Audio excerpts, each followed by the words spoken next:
Mary Kravitz. See, I've been practicing your name. How'd I do? Dr. Celicia. Did I get that right? Ah, I've been practicing for weeks now.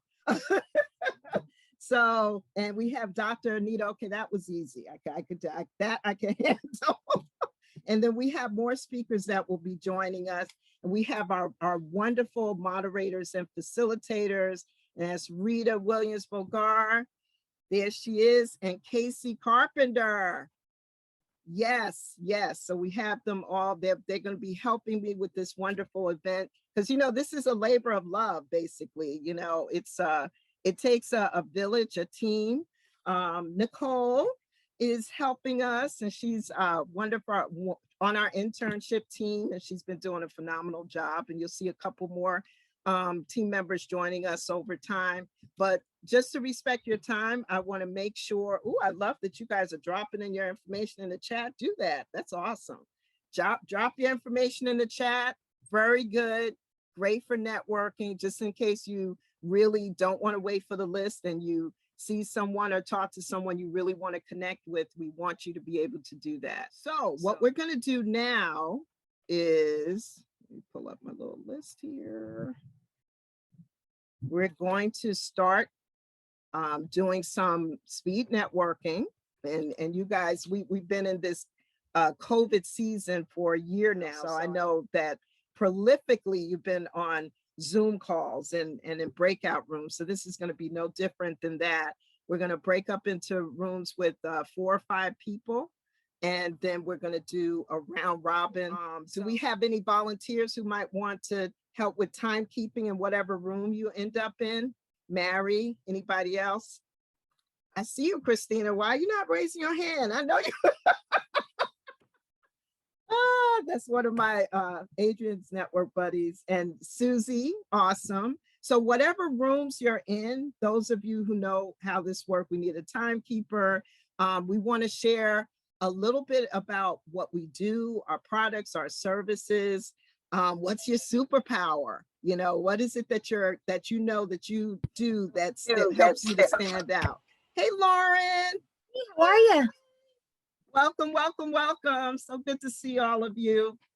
And so just to give you a little quick history before we start, we've been doing these networking events that were, of course, live, you know, up until last year. So this is the second time we're doing this virtually, but it was live. But the silver lining is all these wonderful people from around the country.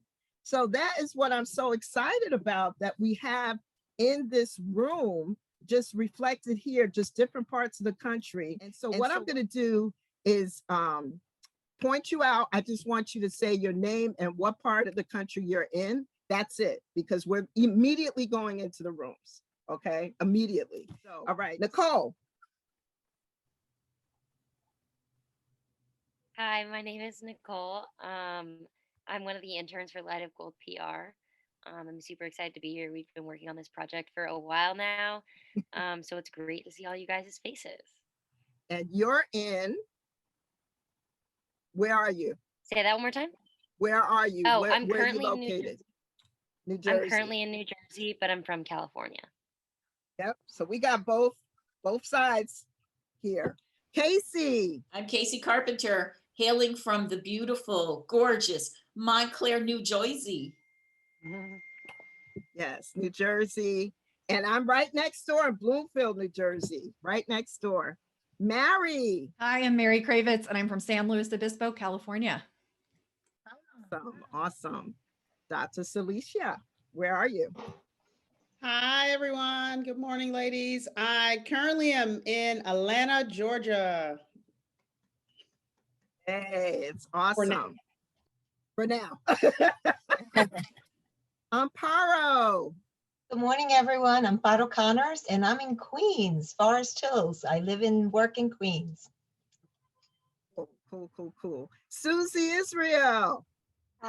Susie Israel from Dallas, Texas.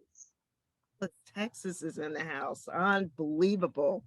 Awesome. Welcome. Christina Shaw. Good morning, Christina Shaw. I'm in a small beach town called Lido Beach, about 30 minutes from Manhattan. Welcome. Rita Williams-Bogar. Hey, although my background is Isla Verde Beach in Carolina, Puerto Rico, a picture I shot, I really am sitting here in Montclair, New Jersey. That's kind of where you want to be. I get it. Yes. Debbie Van Dorn. Did I pronounce your last name correctly, Debbie? Yes, that's correct. Oh, Thank good, you. good, good. Good. Debbie Van Yes. Dorn. I'm originally from New Jersey, but now in Long Island, New York. Awesome.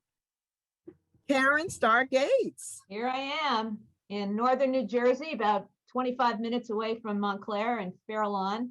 Lived in Atlanta for a long time, lived in Queens for several years, and worked in Puerto Rico, but Wow, you've been currently everywhere. residing in Bergen County. Great, awesome. Okay, Maggie.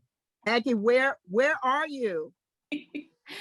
I am in Denver, Colorado, and I work for Out Front Magazine. Actually, I own Out Front Magazine, and my business partner should be here soon. Her name's Addison. Oh, here she comes. Hi. Hello. Addison. Awesome. Carolyn Schultz. Hi, good morning, guys. I am Carolyn A. Schultz, proud to be based in New York City. Lauren Logan. Lauren Logan. I'm a New York City girl through and through, but my roots are in Pennsylvania, and that's where I'm residing today. All right. Cool. Cool. Dr. Anita.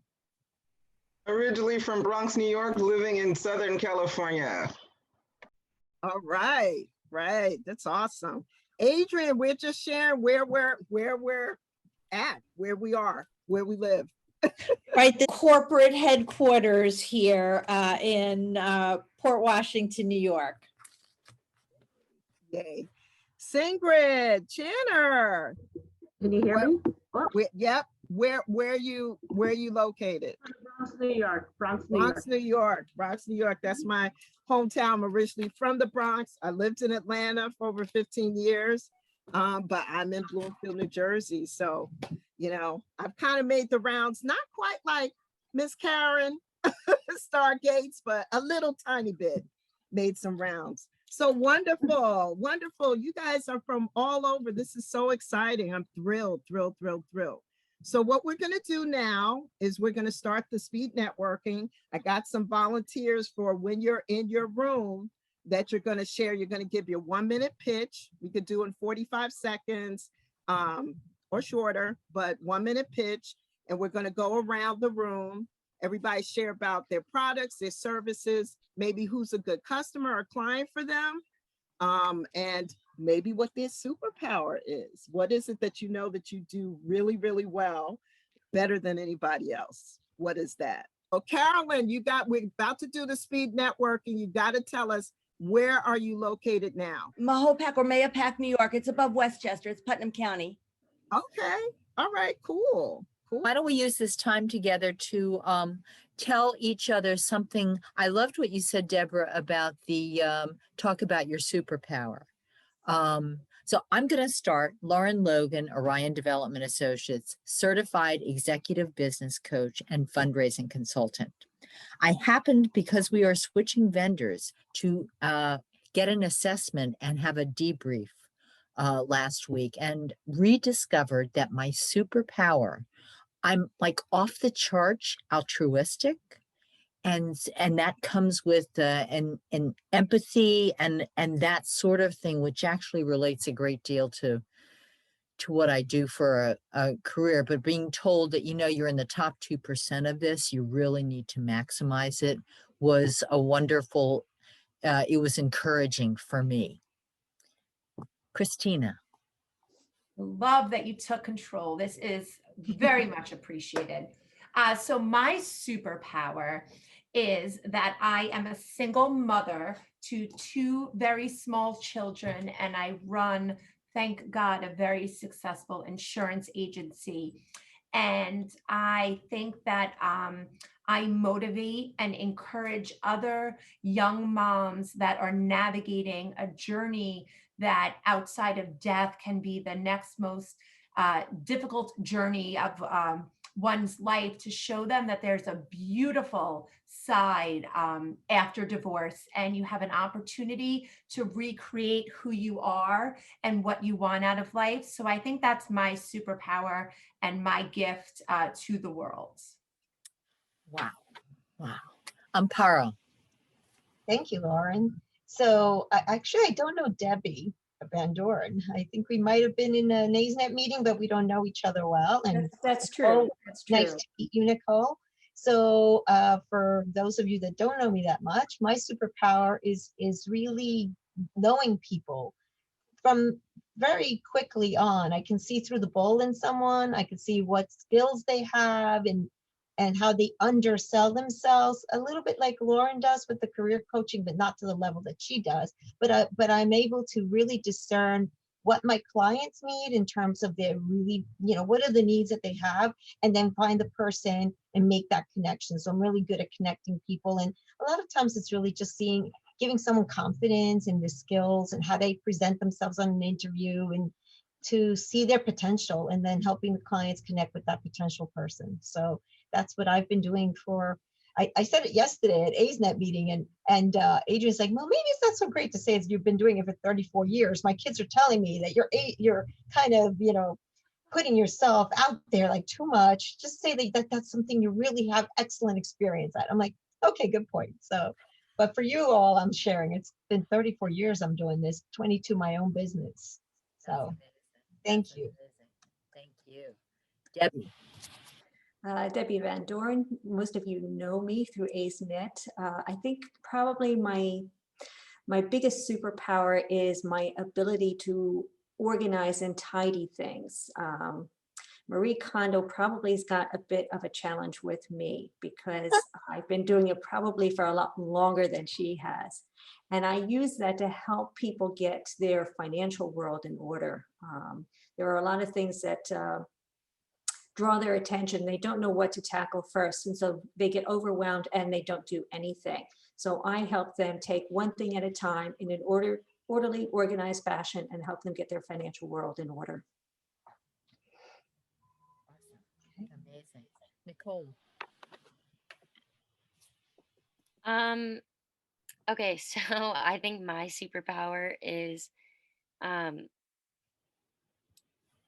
I guess you could say like faking it till you make it. I am not the most confident person, but I've learned to come off as someone who seems to know what they're talking about. And um, I like to think that most of the time I do, but even if I don't, sometimes I think I'm good at being confident, I guess I should say. Deborah. Like that. I like that. I think my superpower, I love people. I'm a people person. I love being around people, connecting people, networking. But I'm also good at trying to figure out how do you get to people in a different way? How do you pivot to get to people differently? So I've been incorporating videos, which a lot of you have seen. I do a lot of Facebook Lives. I do a lot of Instagram Lives. And I found that has really been helping me to attract new clients, new projects. They've been reaching out to me. People have been reaching out saying, hey, I saw you here. I saw you there.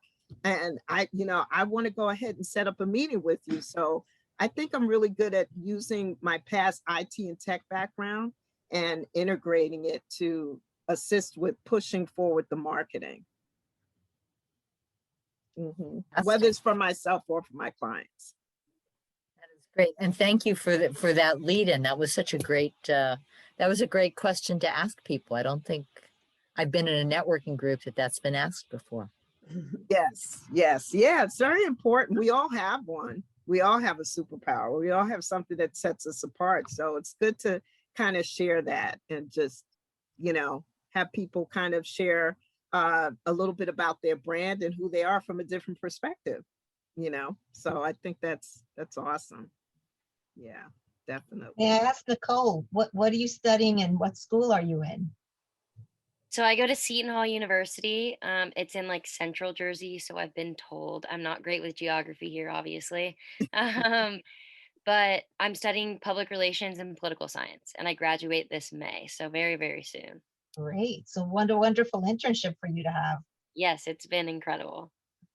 Good for you. Cole, just a logistical question. Will you actually get to go back on campus at all before you graduate or no? So we're like technically hybrid. I've chosen to be remote just because I think I learned better this way because I like set the scene for myself and I focus better this way. But it is open and they actually just sent us an email. The class of 2020 is getting graduation at Prudential May 20th, and I think ours is supposed to be shortly after that. So we're hopeful. I know for fall they plan to go completely back, but I obviously won't be here anymore. So Good for you. Congratulations. thank you. I have some family members who went to Seton Hall, so it's a great school. I didn't fell in love with it. So many Jersey people here today. I'm like, wow. I My know. niece lives in Jersey and is looking for work, so I'm going to connect her to all of you because That's great. Yeah, you Those should. girls. For sure. Definitely. I don't have Nicole, Jersey folks. I was, if you could believe it, I was shy as well. I'm far from that now. But when I started in my career, I was just petrified of everything.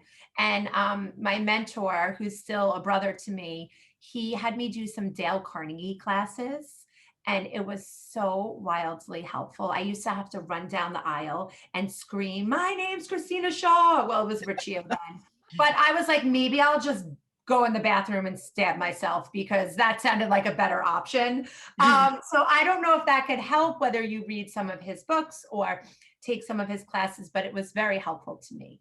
I've actually been reading a few different books about confidence, and the one that I'm reading now is about resilience. So I love it. And you know, a lot of the differences between the genders is that a lot of men don't feel confident or are not completely qualified, and they fake it. They go after the jobs that they don't have the experience for. Yeah. So And they fake it well. Yeah. Very So- well. You know, it's funny like how we present, how we come across. It's like sometimes it's the tone of voice. It's you are so convincing that the person you're speaking with is like, oh yeah, I want that.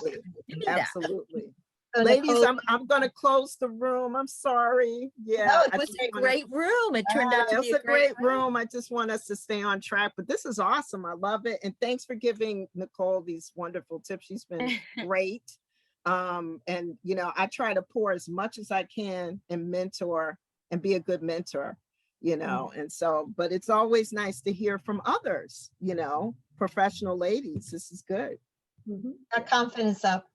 Yes, absolutely. I love it. Yes. All right. See you back in the main. Bye. I think I How saw was you that? Aisnet. Good. It was great. Was It was that good. fun? We were just getting started. No, I'm just playing. I know, I'm sorry, I'm trying. Yeah, but it's good. I think I had a great time too. I hope everybody enjoyed it. Yeah. Yes. So Yes. this is good. So we're gonna do another round. And of course, I have to mentally, I had an A's-net room actually. Almost. It was so funny. And so I'm gonna try to break those people apart. Can I give everyone a tip on the networking while you're organizing, Deborah? Sure. Awesome. Okay. So one of the things I find is most of the people in the networks I'm in we're all givers. So we're constantly on the lookout for how we can provide something to someone else, which is fabulous. That position is just so, it's actually very strategic and it's also very generous and kind. And the thing that sometimes we forget is that what is it that we would like to receive? How do we get really clear and open that channel so that we are intentional about what we'd like to receive? So before you go into your next session, I invite you to consider what would be something very meaningful that you could request and open up to receive. I like that. Yeah, Mary, in Adrian's network, I don't know if you know, but we do something called the give and get. Adrian sometimes does that. Deborah, you know, and anybody else, give and get. Sometimes she breaks it up. It's really a great network to be a part of. Yay, Adrian. Yay, Carolyn. I gotta plug Adrian, in the network. Absolutely. Absolutely. So thank you for sharing that, Mary. I appreciate that. So we have that we could share. What would you like to share, give, or receive? And you still can also share about what you think your superpower is. What makes you different? What makes you unique? What makes you stand out? So let's see. We got a couple more. Deborah, what makes you best? Oh, I like that. Thank you. I can't take credit for it. That's Laura Allen. I can't take credit for that. Definitely can't. Laura developed that 10 years ago. Yeah, I like that. That definitely, that works. Okay, we got 4 or 5. That room is not what I expected it to be. So yeah, we have more people that joined. You might be in the same room with someone else, but there'll be other people, different people in there. And I will be popping into a room as well. So I will see you shortly. We have about, Thank you. Okay, great. Thank you. Go ahead, Carolyn. All right. Carolyn Joseph, CJ Design and Consulting. We get small businesses and nonprofit organizations on the first page of search engines. We are the best because while it takes time, we get you there legally. My give is for the first person who emails me that they will receive an in-depth social media audit. I'll put my information in the chat. And that's my give. My get is referrals to solopreneurs, businesses with up to $500,000 in gross profits, and nonprofit organizations that are willing and able to commit to long-term marketing strategies. You want to do it now, schedule a meeting now, because your competition is already ahead of you on first page of the search engine. So don't waste any more time. Okay. Are you available to outsource, freelance, white label your services for other agencies at an agency rate? Yes. Okay. Before I pass you off to my friend, I want to make sure, because not everybody is open to that. I mean, that's my bread and butter, but not everybody does that. So as Carolyn knows from our last breakout room, I help brands build their awareness and their market visibility through freelance promotional copywriting services in all media and across all channels for advertising, marketing, and public relations. Karen Stargates, Stargates Business Communications, sparkling copy that markets your message. And a good lead for me is a marketing manager, marketing director at a company that has the ideas and has the marketing plan and the strategy in place, but needs help implementing, and especially around the areas of copywriting, content marketing, content writing. That's where I fit in nicely. So thank you. We try to think of everything ahead of time, but I think to the flurry of emails that you've gotten from me, you might know a little bit about me. But flurry of emails? No.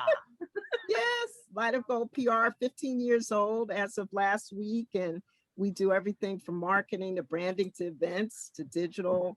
Always looking to work with others in the industry because we're certified as a minority women business enterprise through New York, and so we always look for other companies to joint venture with for larger projects. So we're always open to that. So whether it's, I think one of my superpowers is really integrating a lot of like tech and IT related stuff into the traditional. So I feel like that's really important, like using videos and social media and just kind of merging it all to attract different audiences. I think that's just, something that my company's very strong in, and a lot of it is from my previous IT and tech experience. So I could, throw together a quick video, upload it to YouTube, integrate it into the links. I could pop that out like myself really fast, or my team could do it. So, yeah.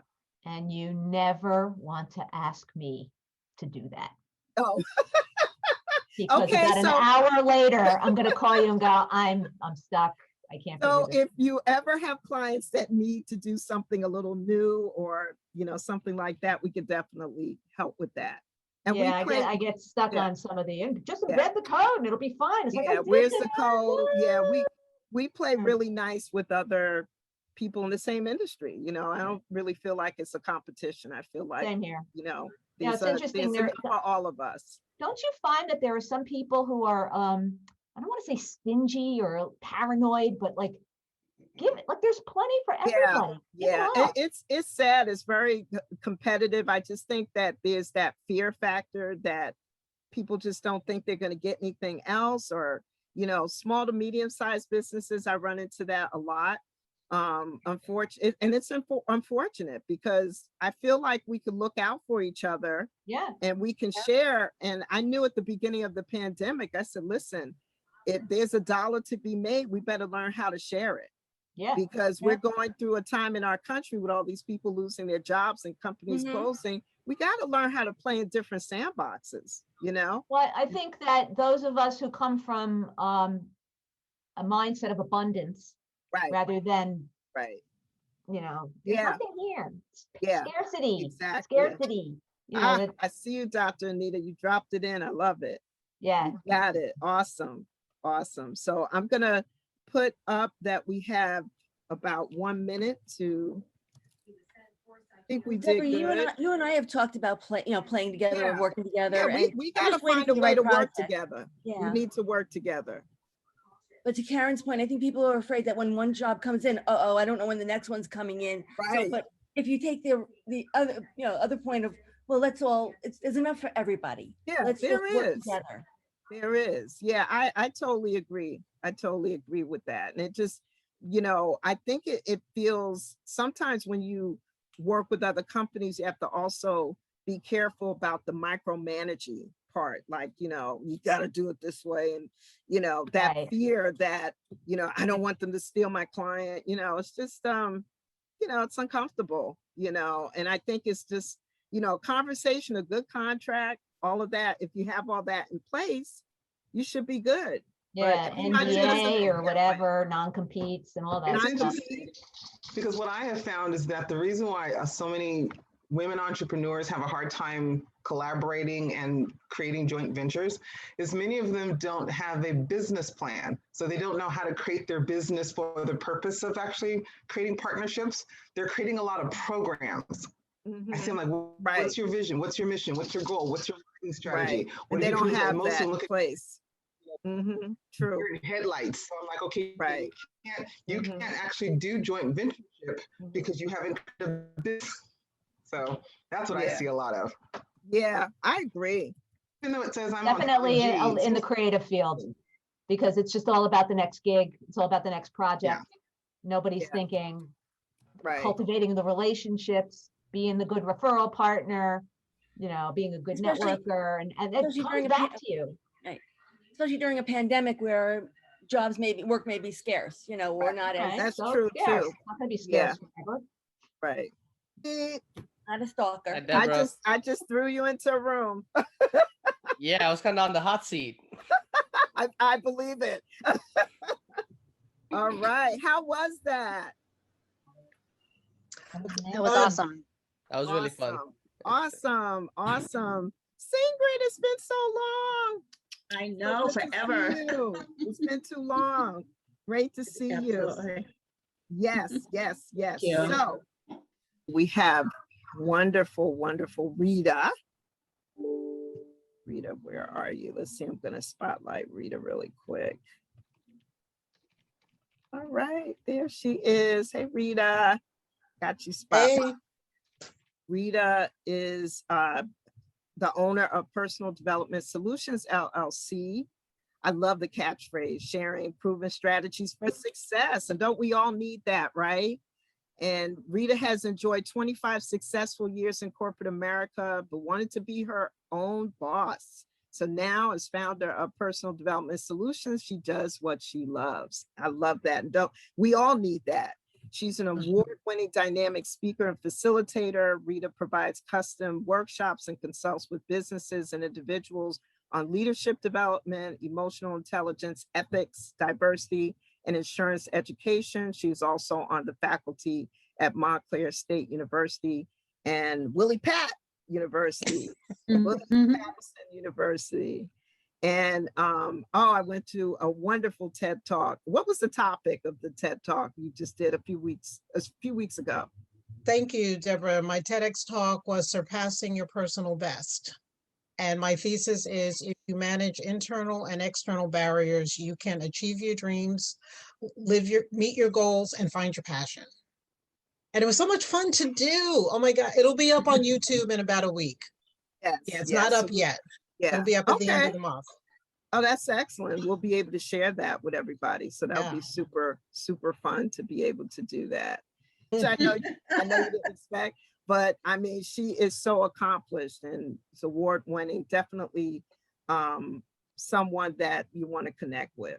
So that's really important. And next we have Casey Carpenter.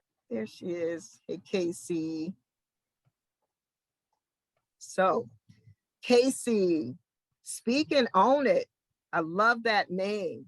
Speak and own it. Vocal quality, verbal confidence, visual. Oh, she's got the cup, y'all. She's a speaker, author, leadership development expert, and executive coach. During her career, she closed millions of dollars in sales, yet had humble beginnings. And you wouldn't know it now, but she was an introvert and a reformed wallflower. I could never believe that about her now.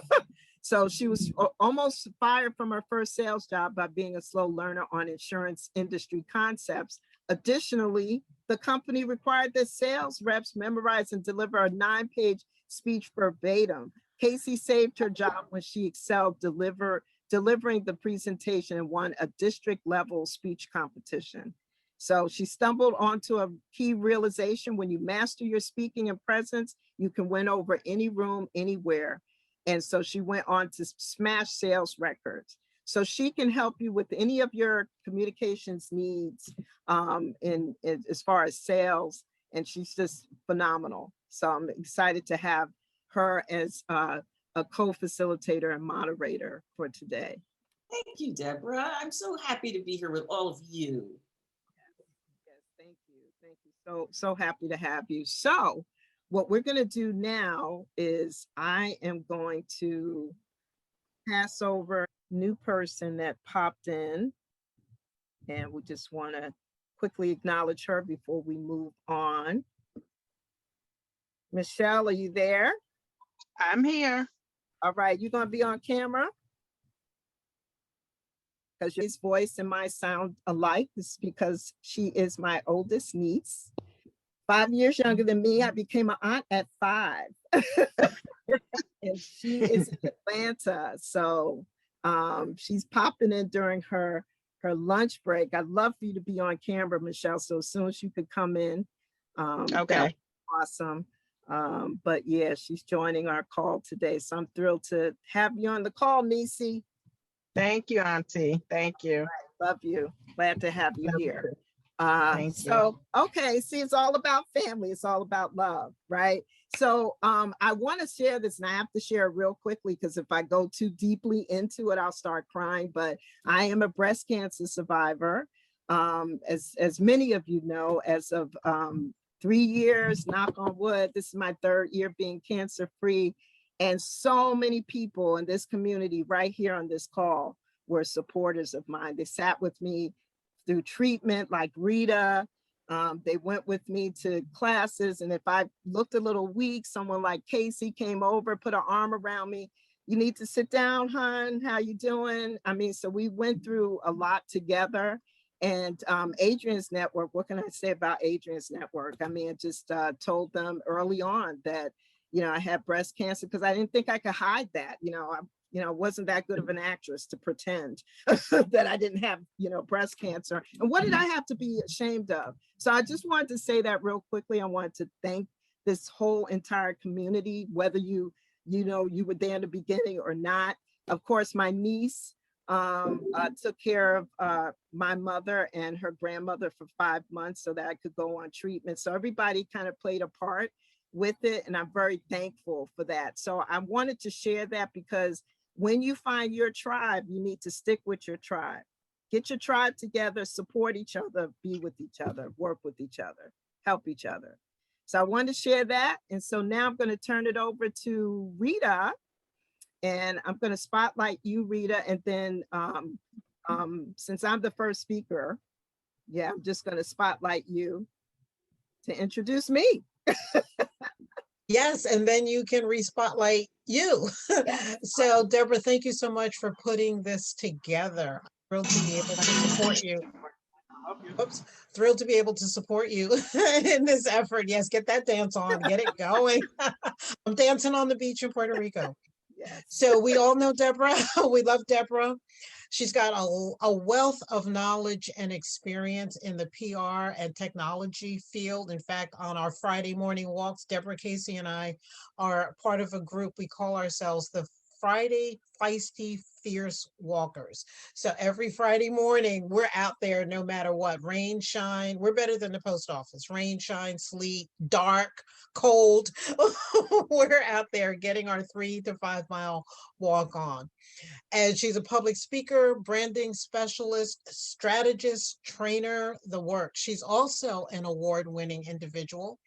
In 2019, she won an award from the Brooklyn Chamber of Commerce as the Entrepreneur of the Year.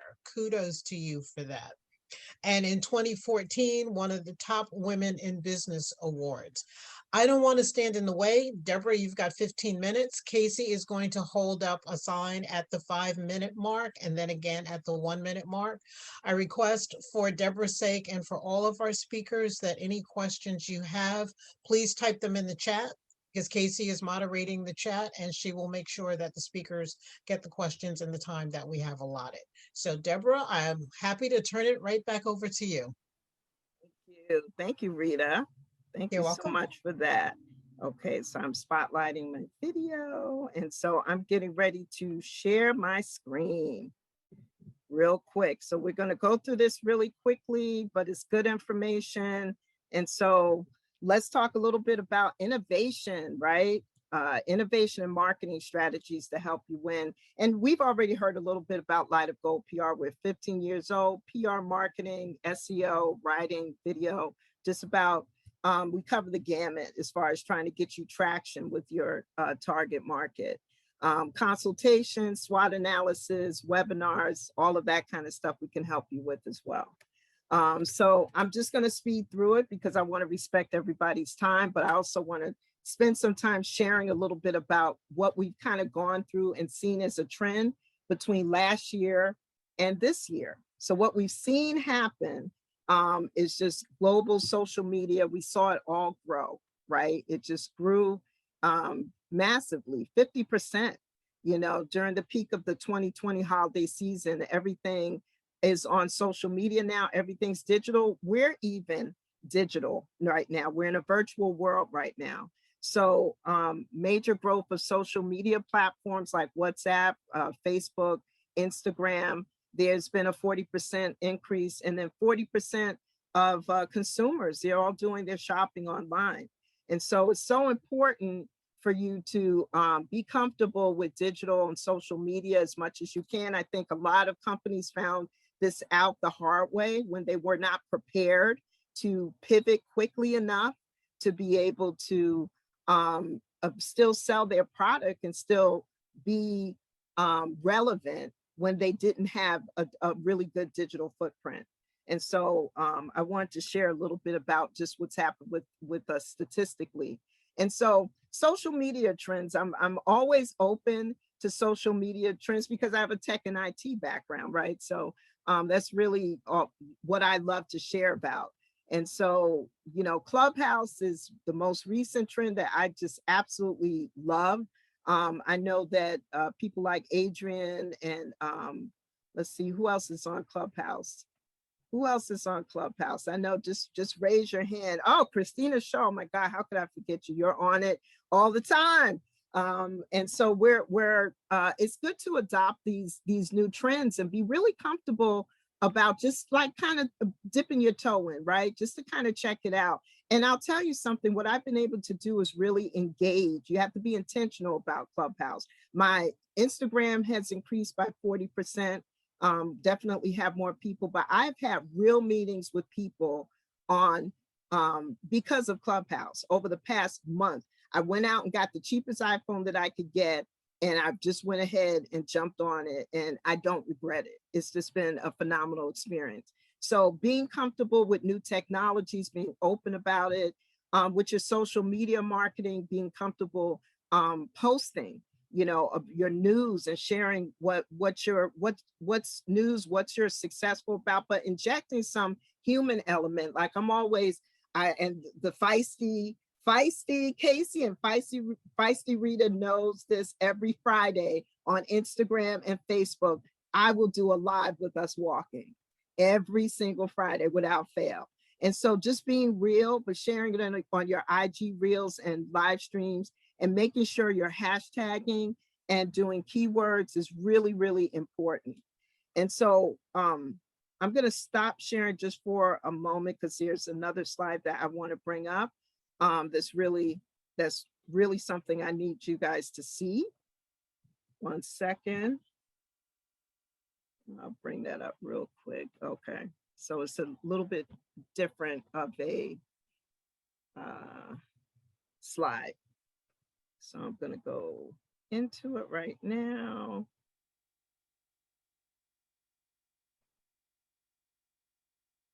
All right. Sorry about that, everybody. So here we are back again. So I'm going to go ahead and share my screen again. All right. So we talked about the statistics. We already talked about that. So we're going to go to the next slide. We talked about Clubhouse, social media, love using LinkedIn, Facebook, YouTube, Instagram, Twitter. We try to post consistently. We take advantage of different features like IG stories and IG reels, Instagram stories, Instagram reels, and live streams. And we definitely love using hashtags and keywords. So we like to ensure that content is to the point, relevant, and engages followers, right? That's always important to be able to do that. We also like to, here's some Instagram hashtags that are pretty cool to use, like love, Instagood, me, so this is all of the presentations by all of the presenters, all of their contact information should have been shared with you. We emailed that out earlier. We're happy to send it to you again, but we will get it to you if you haven't received it. It should have went in today's email that went out. But Insta Daily, fashion, tag for likes, those are all good hashtags to try to use. Just kind of keep that in mind for your Instagram. And that's always something that we like to do. So to succeed, you must stay on top of your goals. Here's some tips. Applications like to track progress. Monday is a project management tool that we use with my team prolifically every day. We keep track with putting all of our tasks in there, setting deadlines for projects, just kind of sitting back and looking at whatever projects they are that we're working on, whether it's a client project, whether it's a internal project. Making sure you have a project tool to keep you on track is a good thing to do, whether it's just you by yourself or whether you're working with a small team. It's just good to kind of pull things out of your head and even off your calendar. You can have it there, but using a tool allows you to look at everything. Scheduling, Calendly is a great tool. We love using Calendly. We're starting to use it more often. These are just some ways that you can innovate and automate some things with your company so that you're able to free up some time. Social media scheduling, Hootsuite is good. You could plan out and schedule all your content for the week or for the month. And then the other thing to keep in mind is to stay on top of your analytics. Google has some great tools. How's your engagement going? How's your growth going? Because sometimes you don't know if any of this activity is working. What we try to do is we try to look to see what's working and what's not. We can tell when we do an Instagram post that we get more engagement when it's a live video. So sometimes popping on with a video or video in general, we see that there's a difference. And so just looking at your analytics is really important to do as well. Let's see. Next slide. Okay. All right. We talked about Monday. Do I just have too much stuff going on here? So I'm moving to the next slide. Oops. Okay, here we go. All right. So here's what I recommend. Look at creating a content strategy first, because all of this is just mind-boggling stuff, right? So step back from all this and look at a content strategy. What tools? You don't have to use everything if it doesn't work for you. Like, I mean, I was on TikTok at first, but then I was like, okay, I don't know if I can keep this up.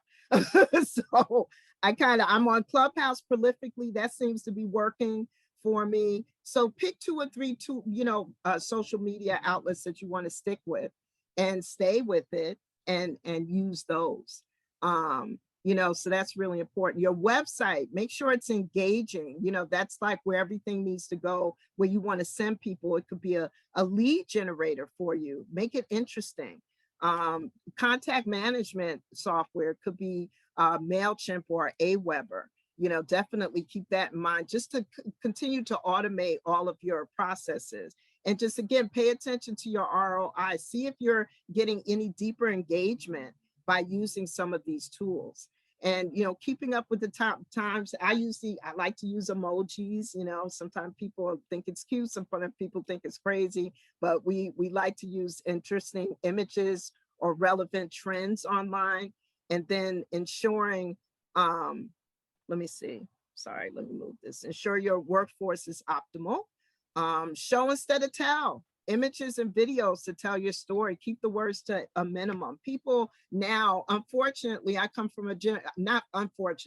fortunate to come from a generation where, we had to read things. We had books, we had tactile types of things. And now people don't have time to just like read through things. I see my 5 minutes, Casey. Thank you. Just caught it. Got it. I think it's important to like show your image, your emotions. Like sometimes a video does that, rather than looking at text. So that's always important to do. So we like to go for the emotional appeal. Innovation. Leaders encourage innovation. 5 ways to foster organizational innovation. The culture fosters innovation, right? So we like to cultivate a culture inside my company that just is unapologetically open about using technology. I mean, that's just, how we are. We're just very open about it. There's a formal strategy, innovation strategy. Look at creating that for yourself. If you can't, feel free to reach out to us. We have a free 30-minute consultation in your virtual goodie bag. I want to make sure everybody gets that and can find that. There's money in the budget. If there's money in the budget, then you want to go ahead and see if you can use that to help with your innovation. And then leaders set the direction for innovation. That's what my job is to do in Light of Gold PR. It's just important to be open to use these new tools because it will help you get more time back. It's just really important to do that. And so for any additional information, feel free to contact me. You guys have gotten emails from me for the past month constantly, so you know where to find me. We could always set up a time to talk, 30-minute consultation, just for you to share a little bit about what your goals are, what you like to see for yourself, maybe maybe you might be weak in a particular area, and we can assist you with that area. And then, as you can see with this community, even if we can't help you with something, we're really good about making recommendations and working in alliance and partnership, with either someone on your team or someone collaboratively here on the call.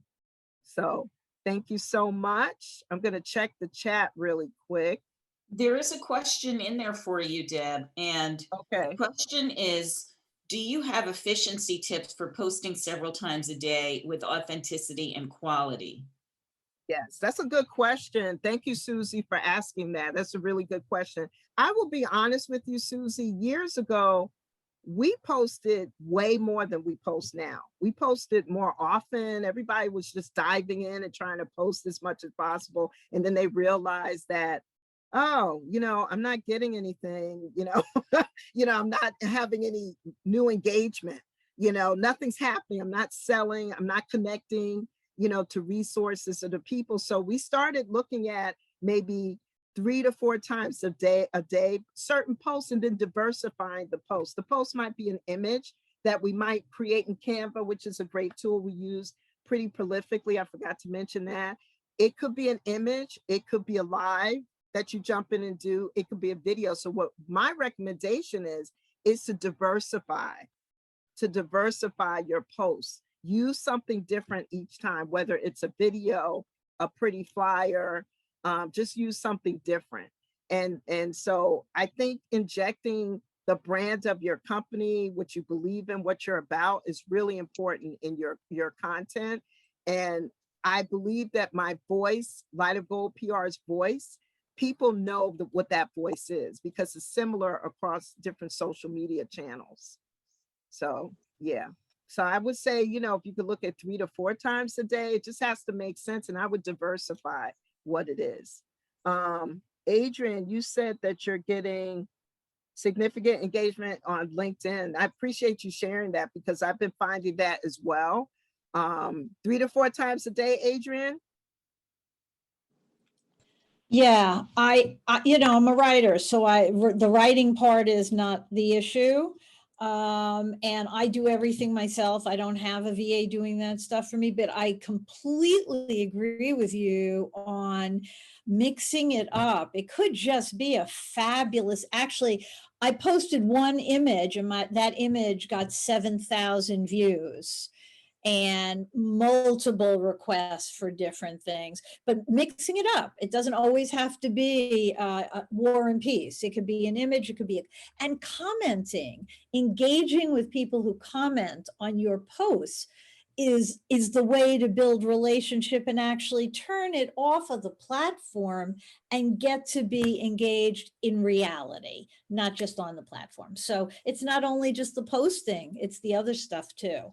But your points are right on, and you reaffirmed that for me, because I've gotten into, because I like to write, so I'm always typing and writing, and all of a sudden I realized, listen to Deborah and do it that way.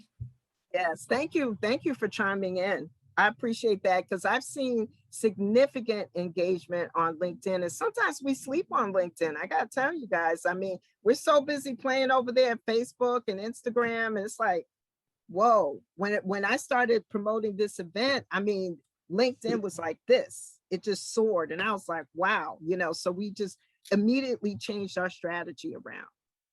Ladies, we are at time. All right, thank you. I appreciate that. So, all right, so our next speaker is Paisley Demby, because I know Paisley's got to pop off, but I'm so glad that we have you here, Paisley. And so I'm going to spotlight Rita to introduce Paisley. Thank you, Deborah. Great. I am excited to introduce Paisley Demby to the group. He's a highly sought after speaker, executive coach. He's a CEO trainer. And he also offers dynamic general session speakings as well. Seminars, very lively. I checked out your website, Paisley, because I wanted to know a little bit more about you. I love what I saw on the screen where it said, achieve goals only you dream about. That resonated so much with me. He's got over 25 years of business development and finance experience as well, working with organizations from startups to large multi-million-dollar corporations, which is great. And without any further ado, I'll turn it over to Paisley Demby. We're excited to hear from you today. Okay, thank you. You're welcome. All right, I'm going to share my screen so everyone can see my screen. Can everyone see my screen? Just raise your hand if you can see it. All right, excellent. So again, my name is Paisley Demby. Yes, Paisley is my real name. That's the question I get asked most often. It was actually named after my grandfather. And yes, today this is a Paisley tie, in case any of you were wondering. So I want to thank Deborah for inviting me to speak here today. I've known Deborah over the years. I've run into her at multiple conferences, expos, and trade shows. So I just want to say it's an absolute pleasure. And I know that I'm limited on time, so I'm going to try to pack in as much as I can. And if anyone has any questions or around what was presented today, I'm going to give you my contact information So feel free to reach out to me at any time. So without further ado, strategies to accelerate revenue growth. So the first thing I want each and every one of you to do is to write down your vision, because I'm sure that many of you have been told to do this, but most, I want to say 9 out of 10 business owners that I meet never write their vision down. Now, whatever vision that you have for your business, if it doesn't scare you, then it's not large enough. And I'm going to tell you a quick story about a gentleman by the name of Lou Holtz. Lou Holtz was a football coach who essentially moved his family to the South. He got a new job. His wife just had their 3rd child, and they spent his last dime in the move, only to find out that he lost the job when he arrived. So Lou got depressed. His wife gave him some motivational book. And what he did was he wrote down 107 goals, outrageous goals that he wanted to achieve. He wrote that he wanted to get a hole-in-one in golf. He wrote that he wanted to have dinner at the White House. He wanted to coach Notre Dame football and win a national championship. He wanted to go on Johnny Carson. So out of 107 goals, what's interesting is that he achieved 102. 102 out of those 107 out and impossible goals. And what's important to note here is that you'll notice that anytime you go grocery shopping, if ever you write a list, chances are you end up getting everything on the list. But when you don't write that list, for some reason, you might forget 1 or 2 things. So there's power in writing things down. And as it relates to the goals and aspirations that you have for your business, make it uncomfortable. Write it down and make multiple copies. Keep a copy in your purse and in your wallet, in your bedroom, in your office, in your car, on your front door, in front of your refrigerator, because you want to keep this vision and goal for your business top of mind. So do you want to be the highest market share? Do you want to be the best quality? What type of community impact do you want to have? Do you want to be the most profitable? How many jobs do you want to create in your local community? And what type of growth rate do you want to have for your business? So again, write it down, make it plain, carry it with you every single day. Now, number 2, some of you have mentors for your business, but when I ask the question to most groups, how many of your mentors have committed to a particular target for your business and time frame? That's when hands go down. So if a mentor is giving you advice at their leisure, then think about it. They're just giving you casual advice. And so I want to introduce the concept to you. It's called a TNT mentor. A TNT mentor is a mentor that is targeted with the time frame. So where do you find these mentors? Every single association or industry is covered by an association. And there's a book at your local library called the Encyclopedia of Associations. So you can identify all the associations that cover your industry. You can join the groups that are most active in providing a wealth of resource and get the members list and go through the members list. Do some due diligence on those members to identify those individuals in your industry that are at the 10 or 100x level, much larger than you are currently. Call them up on the phone and say, hello, my name is, I got your contact information out of the National Association of, and I'd like to know if I can ask you one piece of advice that would help to position my company to earn X number in revenue. And that X number in revenue should be that aspirational vision goal number that you have, the number that scares you. Now, assume that out of every 20 phone calls that you make, assume 19 people are going to hang up on you, but every 20th person, assume that they're going to give you a piece of gold of information. So write that information down. If it makes sense for your business, implement it within your business. And 30 days later, contact that person, call them up and say, hey, the advice that you gave me on X date was absolutely phenomenal. I'd like to know if you could give me additional piece of advice. And so what you're going to be doing is every 30 days, calling that same person back. And every day you're going to be calling 5 new people. So if you do that process over the course of a year, you will have reached out to a total of 1,250 people. And if you're asking, well, why would someone help me? The question is, if someone were to call you and ask you for help, would you help them? So at the end of the year, you'll call 1,250 people. If only 1% of people actually help you, 1% of 1,250 is actually, what is that? 12 people, 12.5 people. So imagine having 12.5 experts in your industry that are committed to you, to getting you to a certain target. And that, again, is your visionary revenue goal for your business in a certain time frame. Next is, with those same individuals, you can then, after you've amassed anywhere from 10 to 15 of those individuals, then you can begin to select 2 that are experts in sales, 2 that are experts in strategy, 2 that are experts in marketing, 2 that are experts in operations, and ask them to come onto your board of advisors. In your board of advisor meeting, you can begin to meet with them first quarterly in the very beginning, actually monthly, and then you can go to quarters. So the first meeting that you have with your board, you can say, when I first met each and every one of you, I was at this point. And as a function of developing relationships with each and every one of you over the past year, I'm now at this point, but I've now brought you all together because I now have aspirations of reaching, and then you insert your new number. And just imagine what it would be like to have 10 individuals working with you on a quarterly basis, purely focused on the growth and acceleration of your business. Oftentimes business owners reach out to me and they say, I don't know what revenue I should be going after. I don't know where my cost, what those numbers should be in terms of a percentage of my revenue. Well, I want to let you know that there's a report that's put out by the Risk Management Association. They're called RMA reports. And in the RMA reports, you can identify industries, businesses based on your size of business. You can analyze the financials of other companies that have been essentially brought together into summaries to show you a typical breakdown of a company like your own, so that you can begin to create targets for your business from a financial standpoint, as far as revenue is concerned, as far as your expenses are concerned. And what you can do is you can then take those numbers and put them into your dashboards.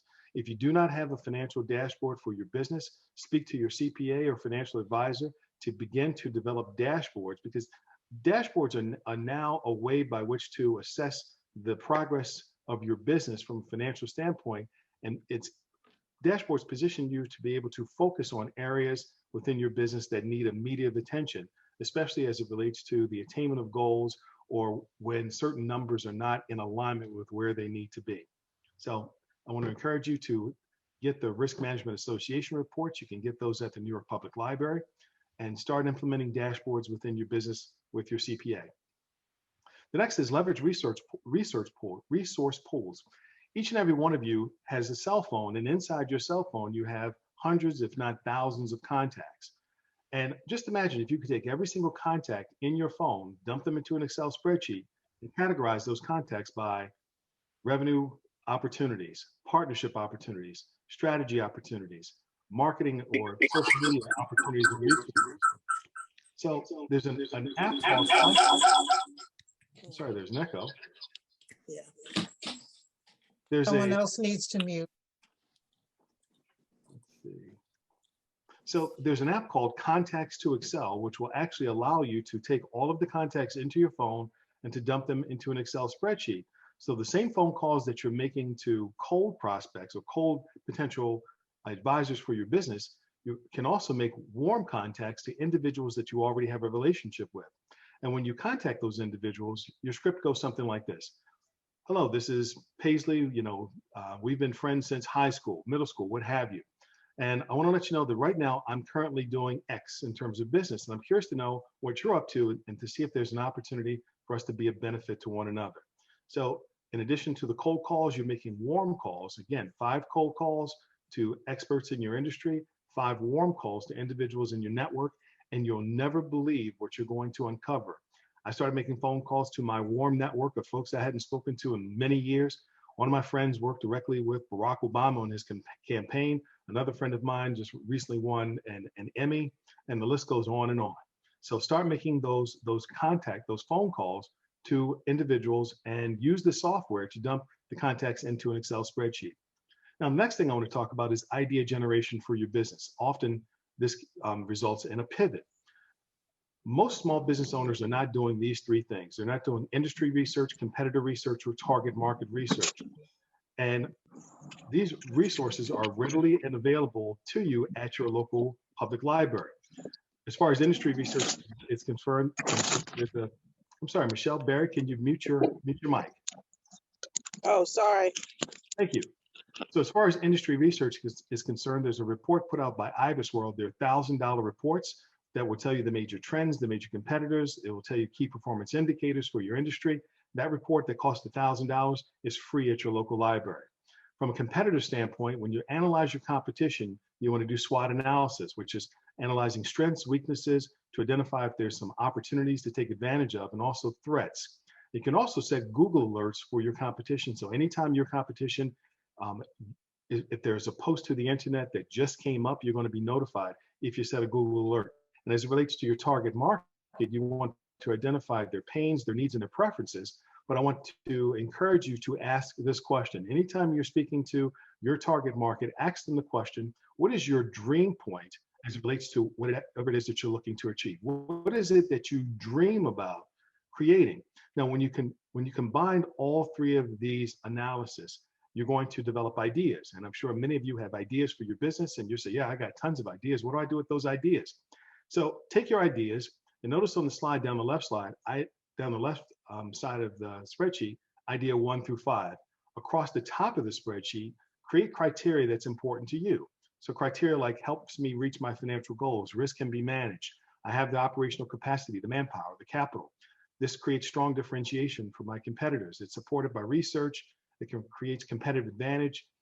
Customers are demanding it, and it's aligned with my mission, vision, and values. And simply score each of the ideas. And whichever idea scores the highest, that is the one that you should implement.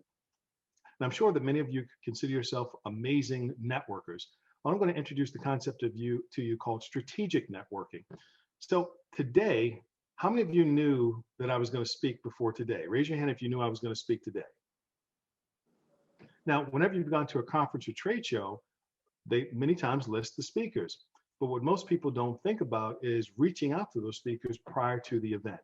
Now, I understand that we're virtual right now, but in the days of face-to-face, one thing that I would do is I would identify who speakers were going to be speaking at a conference. I would contact them 2 weeks prior to the event. And I would say, hello, my name is Paisley Denby. I noticed that you're going to be speaking at the Gold Women's Conference. I'd like to know if I could take you out to lunch, take you out to dinner, have a conversation. And 8 out of 10 times that person would say, I'm sorry, I'm very busy. And those 2 chances, I got lucky. But the day of the event, I would go to the room that they were supposed to speak in, and I would walk up to them. Now, this is the second point of contact. Hello, I spoke with you 2 weeks ago, and you wouldn't allow me to take you out to lunch, but after you speak today, I insist on taking you out for something to drink or otherwise. Strategic networking. Oftentimes when we go to conferences and trade shows, we use the hope method. I hope I meet the right person. I hope I just happen to be in the right place at the right time. Well, when you're strategic around who you're going after, you can create a concerted effort to develop a relationship with that person. And again, you're going after the speakers of conferences, which many times are experts in your industry. And wouldn't that be a great addition to your network? Now, to be even more strategic, I hope that each and every one of you have taken a screenshot of all the participants for today's conference. So imagine this, every single person here represents a network that you can potentially access. So after the conference, you go into LinkedIn, you look up the person, you send them a note, hey, I noticed that you were at the Women's Gold Conference and I had a wonderful time. I'd like to know if there's an opportunity for us to have a conversation with one another. And if not just for today, think about all the other webinars that you attend where you can create relationships. Now, when it comes to doing these research and making phone calls, if you don't have the time, or if you don't have the resource, well, I want to let you know that organizations like Columbia University and other MBA programs, they have MBAs that need real life work experience. And what they will do is if you complete a project description and submit it to these colleges, they will dispatch to you a group of 4 to 5 MBAs that will work on any project that you lay in front of them. So you could give them a project such as industry research, you could do competitive analysis, you can do social media analysis, you can do operational analysis, and you don't have to stop at one. Columbia has the Columbia Small Business Consulting Program. I had a team from Columbia come work with me in the Goldman Sachs program. I had a team from NYU come to me. So just imagine reaching out to Harvard, the Wharton School, Stanford, Columbia, NYU, any host of MBA programs. You can't contact the MBA department and say, I'm looking to bring on MBA students to work on a project. Imagine having 10 teams of 4 to 5 MBAs working for you for free, F-R-E-E. So just want to give you that resource. Next thing I want to share with you around accelerating the growth of your business is once you've developed this aspiration for the business, again, this number that most people will tell you is crazy. If they tell you that it's crazy, then it means you're on the right track. So organizations like the Small Business Administration, the city has the Department of Small Business Services. There is Small Business Development Centers, there's SCORE, there's Economic Development Corporations and Chambers of Commerce. And many of these organizations provide one-on-one business advisement. My advice to you is to tap as many of them as you can, but again, give them the target. I'm looking to grow my revenue in my business to 1 million, 10 million, 100 million. Tell them I'm looking to get to this number, but give them a time frame, because depending on the characteristics that you present to them, those are the solutions that they're going to provide. And in the event that you're not getting service and that you believe that you should from any one of these organizations, then simply escalate your ask up to the leader of the organization to ensure that you're getting proper service. So again, take advantage of these resources, use as many of them as you can at the same time working towards the same goal. Now, what I'm going to do is provide a brief overview of the Goldman Sachs 10,000 Small Businesses Program in the event that you have some questions.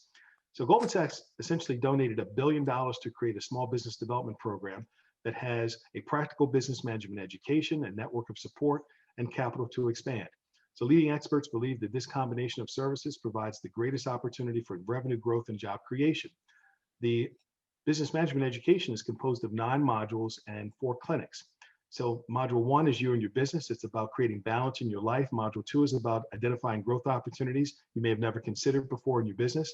Module 3 is about reading financial statements, making financial decisions around your numbers. Mod 4 is leadership development. Mod 5 is human resource management, correct hiring, firing, incentivization of employees. Module 6 is marketing and selling. Module 7 is about creating value in your operations. Module 8 is about being bankable and learning every aspect of how to raise capital for your business. There's also a legal clinic where you sit and speak with an attorney around any issue concerning your business. You Are the Lender is where you get to sit down with an underwriter and understand what goes on behind the scenes when small businesses are applying for loans. We have a negotiations clinic that teaches you how to negotiate professionally one-on-one or with groups of individuals with disparate needs. And then a financial statements workshop where you're learning the balance sheet, the income statement, and the statement of cash flows, how to analyze each and every one of those. We currently have, yes. We're at time, my friend. Okay, so I will just flip to this slide. So the website to apply for the program is 10ksbapply.com, and the program is 100% free. I'm going to say it again, 100% free. The next program starts in September, so I'll now open things up for questions. And I am not seeing any in the chat yet. I am monitoring it. Okay, good information. No Thanks. questions.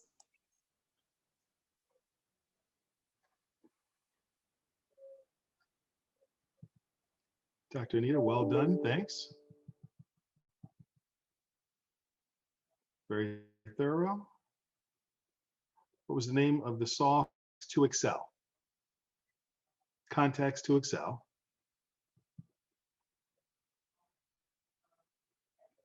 All right, I'm going to connect with you. Thank you. Great presentation. And keep rocking those ties. Thank you, Karen.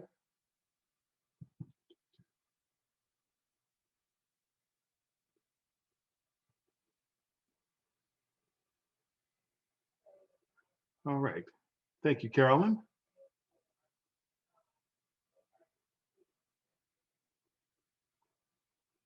All right, great do-able tips. Thank you. Yeah, that's the whole goal, practical, actionable tips.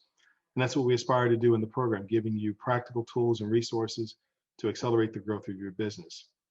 And again, we have over 10,000 graduates. We have many businesses that have 10x their business in the course of 3 to 5 years because we track businesses over that period of time.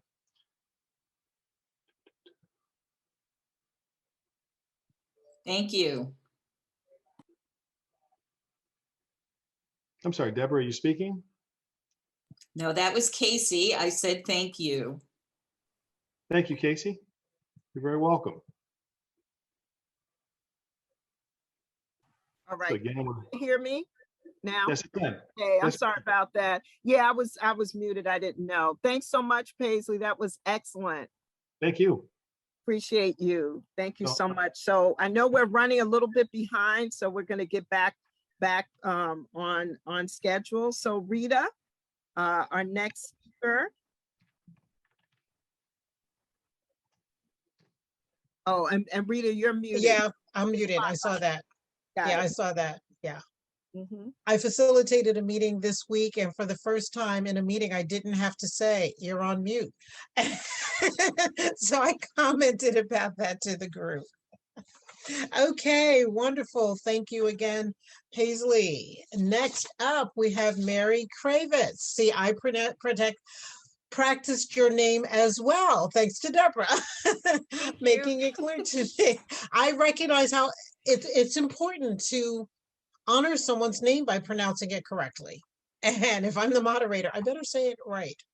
So she is a client generation expert. She's an international speaker. She helps entrepreneurs grow their businesses without working nights and weekends. So I'm going to give you the words that a lot of people will probably say, we need to talk. Because I'm doing those nights and weekends. So I've kind of shifted things around. And she did this because she saw how small business owners were making things so complicated. They were overcomplicating the processes. So her clients include the former CFO of Microsoft North America. So we definitely need to talk. She's helped entrepreneurs grow their businesses by 50% or more. Who here would not mind having an increase of 50%? I'm right in there with everybody. So she has helped a variety of entrepreneurs, whether doctors or lawyers, business owners, etc. So Mary, I turn the floor over to you. Okay, thank you very much. All right, first I'd like everybody to kind of like wave their arms around and maybe jiggle around a little bit because we need a little energy, and physically that's going to help because we've been sitting, and when our tush becomes mush, our brain becomes mush. So I am going to jump right in here. Today, I'm going to be talking about more clients, less marketing, how to create more leads and income by doing less. And today, what I'm going to do is this is going to be all about getting focused. You're going to roll up your sleeves and do some work. So you need two things, actually three things. You need paper, pen, and your phone. Okay, paper, pen, phone. Make sure you have that.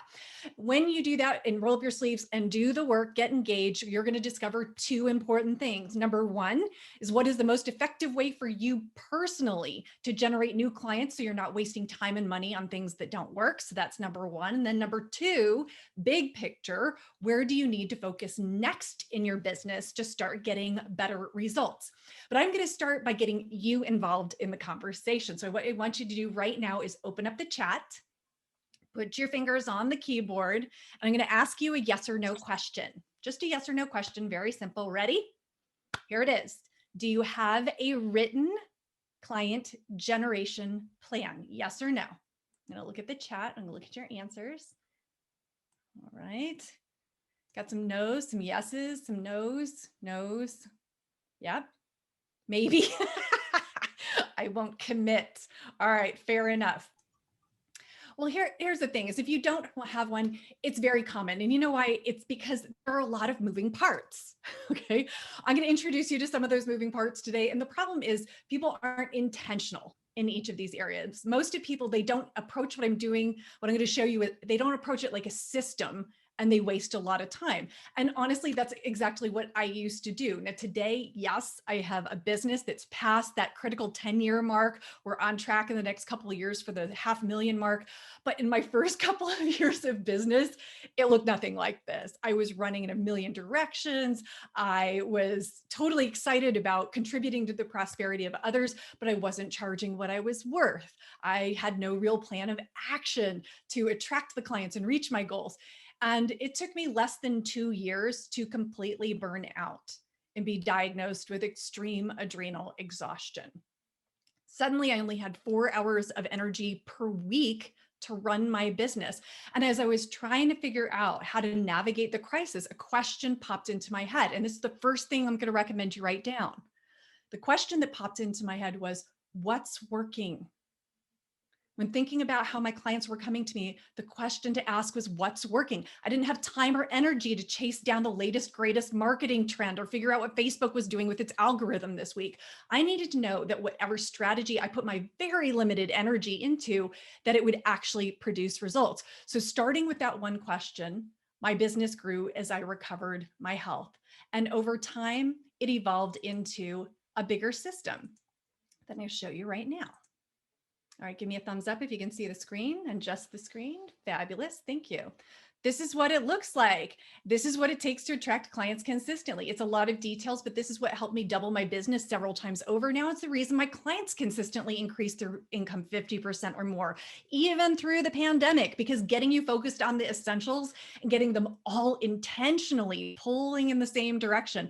This is what gets you through good times and bads. And from all of these experiences, from the blood, sweat, and tears that went into this business, I've learned 3 things for a fact. Number one, anyone can generate a steady stream of great clients. I did it when I was sick. Anyone can do it. That's number one. Number two, to win in business, you must have a customized strategy. There is no cookie cutter solution that's going to work for everyone. So you must discover your customized strategy.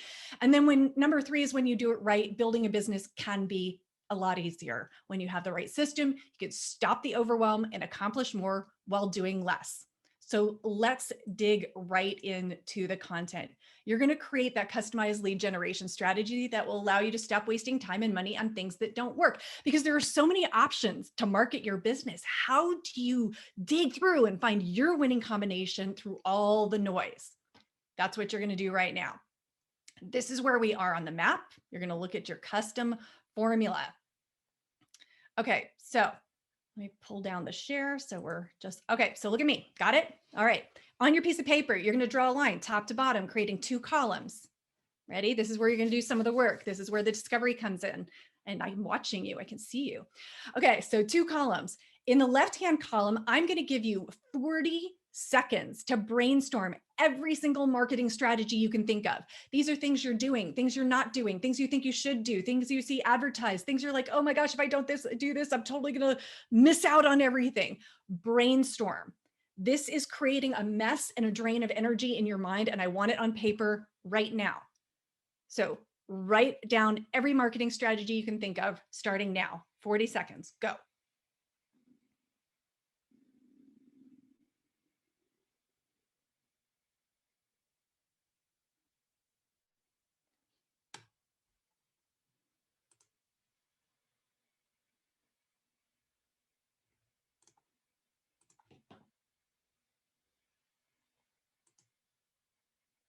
Whoops.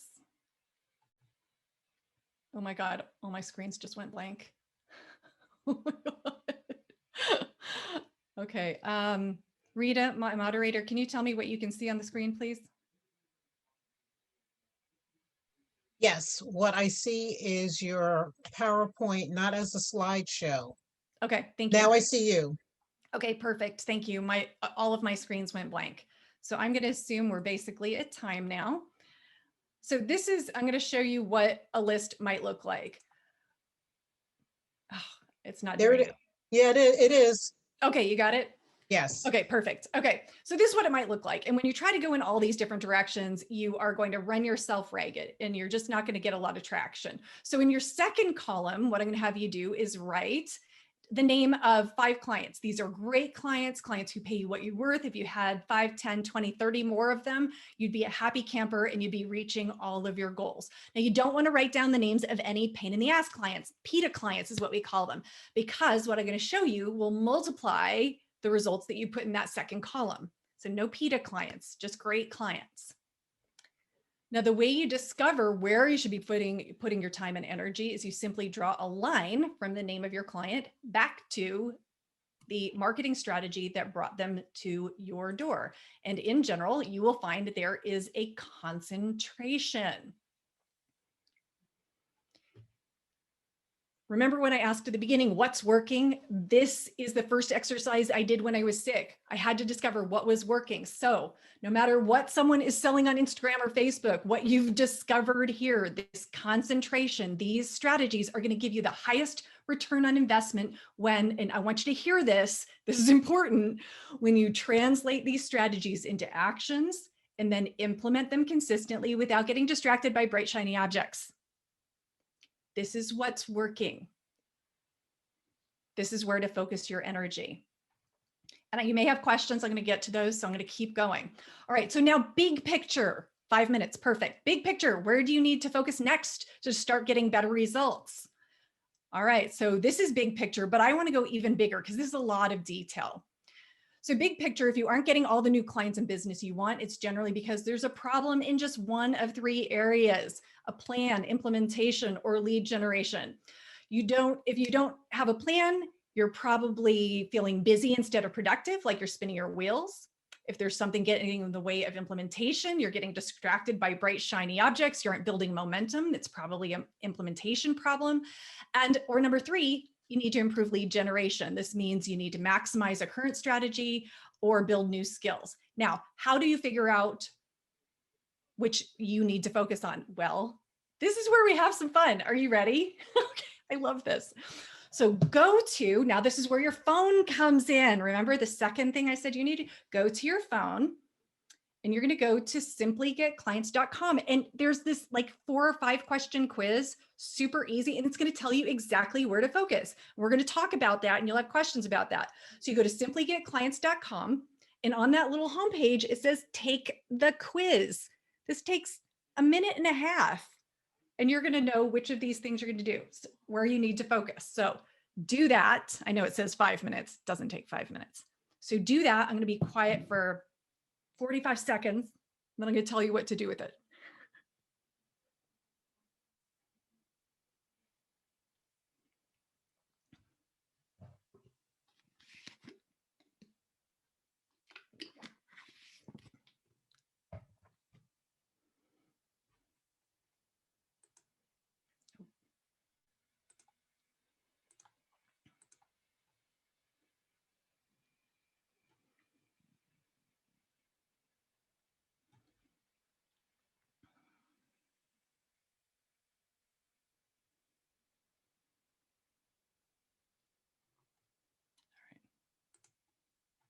All right, how's everybody doing?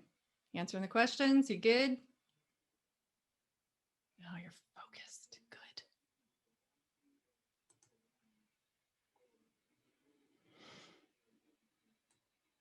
All right, when you have your results, put a reaction up, like a heart or a smiley face or applause, something fun.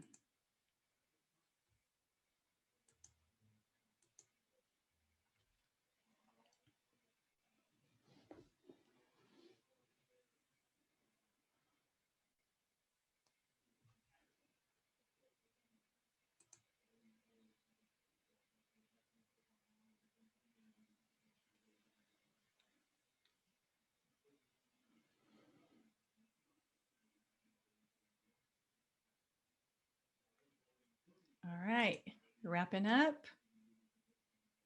When you have your results, put the recommendation. Is it plan? Is it implement? Is it lead generation, like speaking or something like that? Just go ahead and put that in the chat. I want to see where you're at.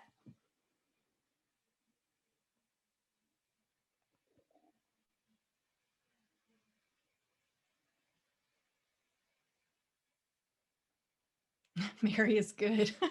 Thanks, Alicia.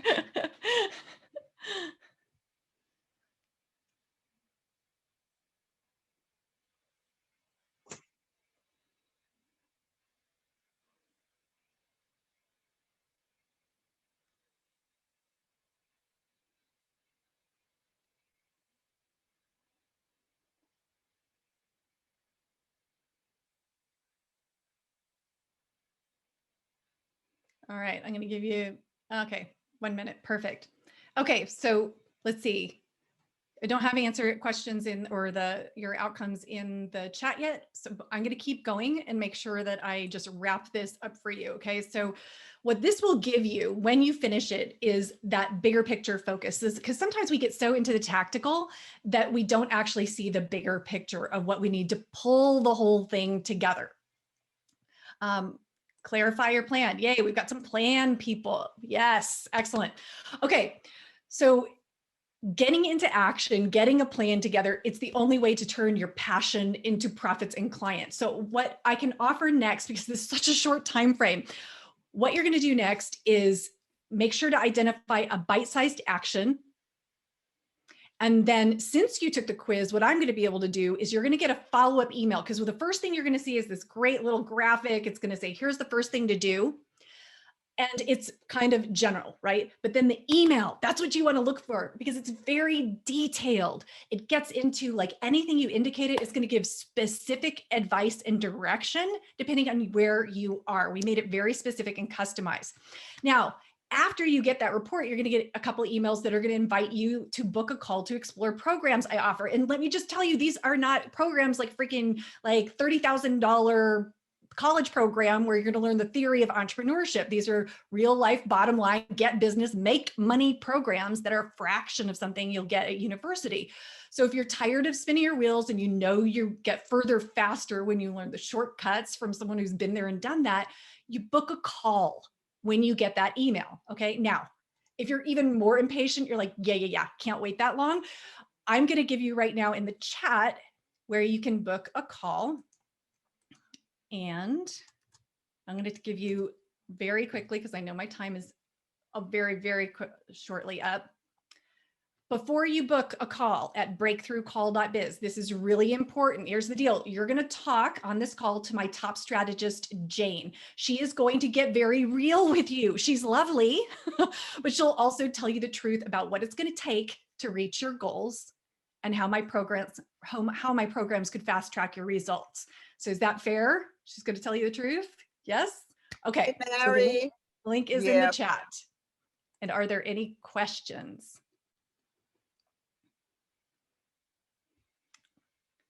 The truth is the only way to go. Yay, Carolyn. Woo! Let's see. And we've got some plan, clarify your plan. Okay. And I've been monitoring your chat for you. Mary, this is Casey. I have not seen any questions come through yet. Okay, fabulous. So I'm going to be on, my next call is in about 15 minutes. But while, over the next few minutes, if you have questions, you can just chat personally, directly to me and ask about the call, I've got tons of resources. I've got a networking group. I have so much stuff we can do, but not in this 17 minutes today. So. Okay. Can everybody hear me? Yes. Okay, great. All right. Thank you so much, Mary. I'm sorry. Yeah, we're running behind on time, but that was awesome. Thank you so much. You're welcome. Yes. And so any of you can go ahead and circle back to Mary.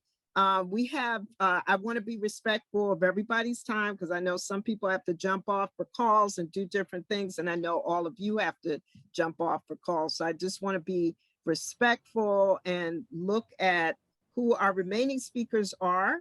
And, whoever can stay a little bit longer, you can. And we also want to make sure that we hear from these phenomenal speakers. So we have left Dr. Celicia, we have Kedma O, we have Adrian Miller, and we have Dr. Anita.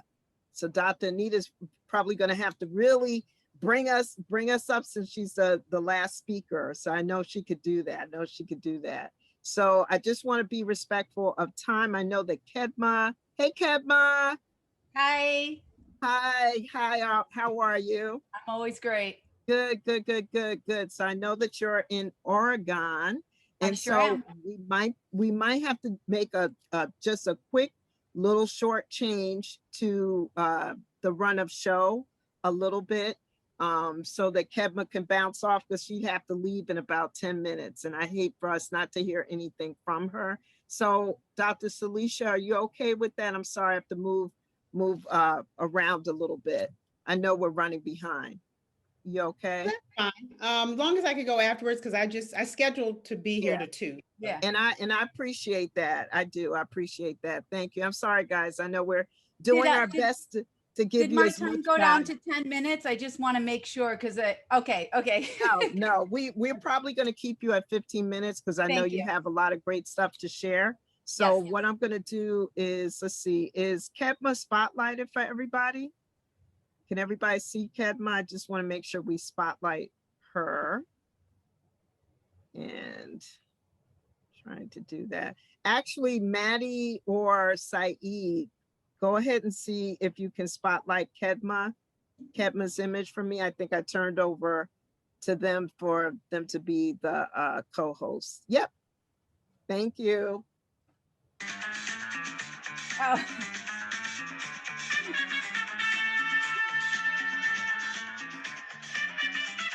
Kedma. Woo, I love it. Yes. So we're gonna let you, we're gonna do something a little different. We're gonna let Kedma, I'm sorry to detract from what we originally planned. I know I kind of blindsided Rita and Casey, but I just want to make sure we stay on track. with the time. So if that's okay. And Ketma, you can share with us. We played your Wonder Woman music. So you can share with everybody a little bit about you and who you are. Sure, absolutely. Well, first I want to be grateful. Thank you for allowing me to share. In terms of the chat, I am actually an introvert. I will admit it. So for anyone who's an introvert, feel free to privately put a message in the chat. That way, if you feel uncomfortable sharing, I'm happy to respond there. So I am the author of a book called Target Funding. What you see to the right is you see me in a cape. For all my speaking engagements, I actually wear capes. And right behind me, I have about a dozen capes that are all customized with my initial. Right below that, I think it's really important people know why I do what I do. In both pictures, I'm smiling. The one on top is me today.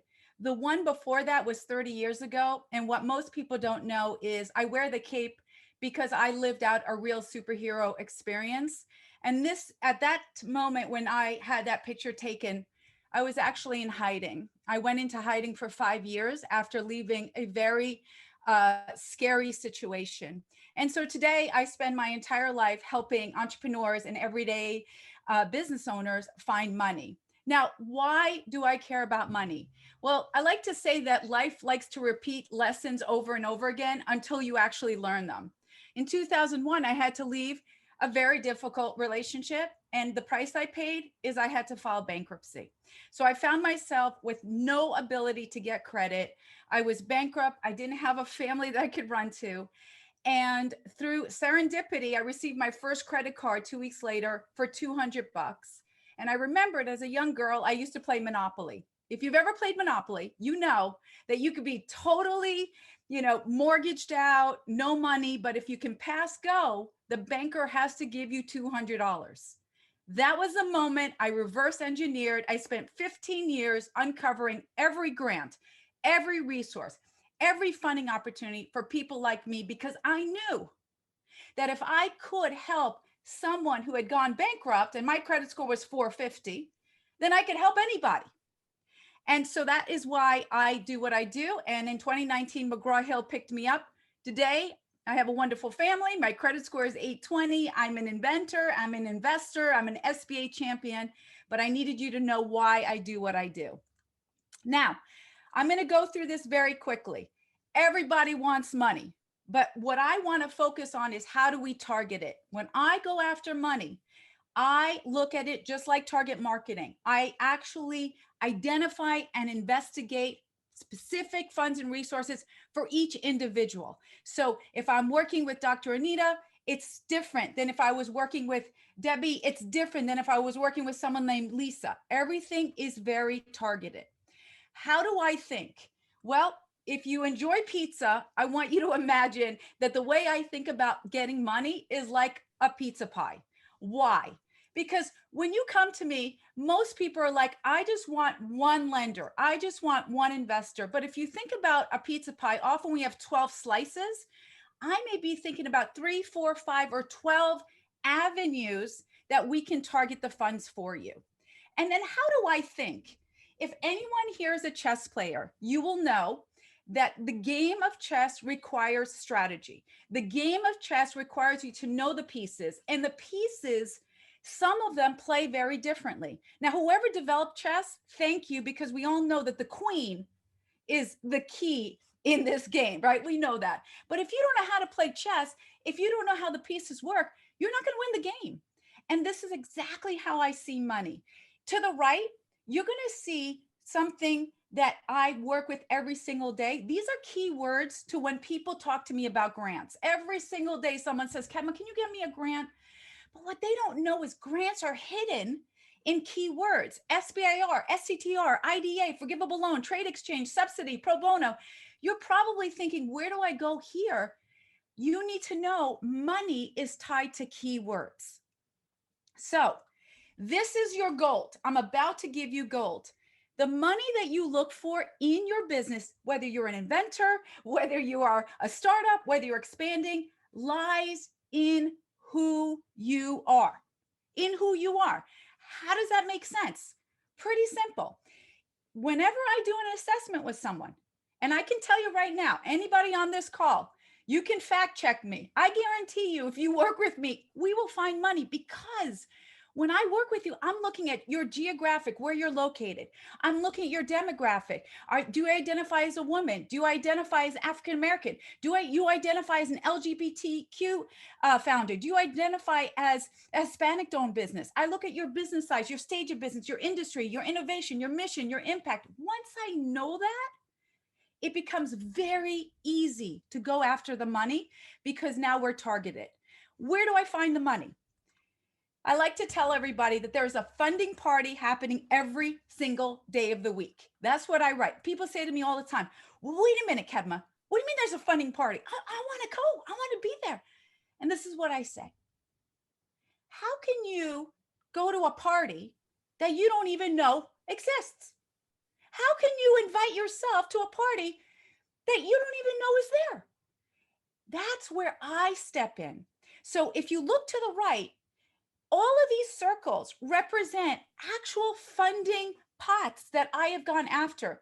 People talk all the time about the payment protection program, the EIDL program. Guys, in my world, that's one circle. It's all it is disaster relief funds. That's all it is. Everything else is where we want to play and play big. So I'm going to cover just very briefly. People say to me all the time, how do I begin? I deal in the for-profit grants world, which essentially most people didn't understand exists. Most people think grants are nonprofit, but if you want to go after for-profit grants or resources, you have to be dialed in, because most of this and most of the money, within 3 days, they may open up, say, listen, we're giving away $10,000, and in 3 days it closes. So you have to have your pitch deck. You have to have your team set up. You have to know what's going on. So when the money is available, the timeline is open, you're there to go after it. A few more things, and then I will open up for questions. This is how I play the funding game. I always tell my clients, for 25 bucks, get my book. You will learn 18 years of what I know for $25. It's like if I went on a journey 15 years ago and I said, listen, I'm going to go on a journey to help you understand everything. And for every single year I represent you, you just have to give me $2. Every single person would say, well, of course, Kedma, I'm going to do that.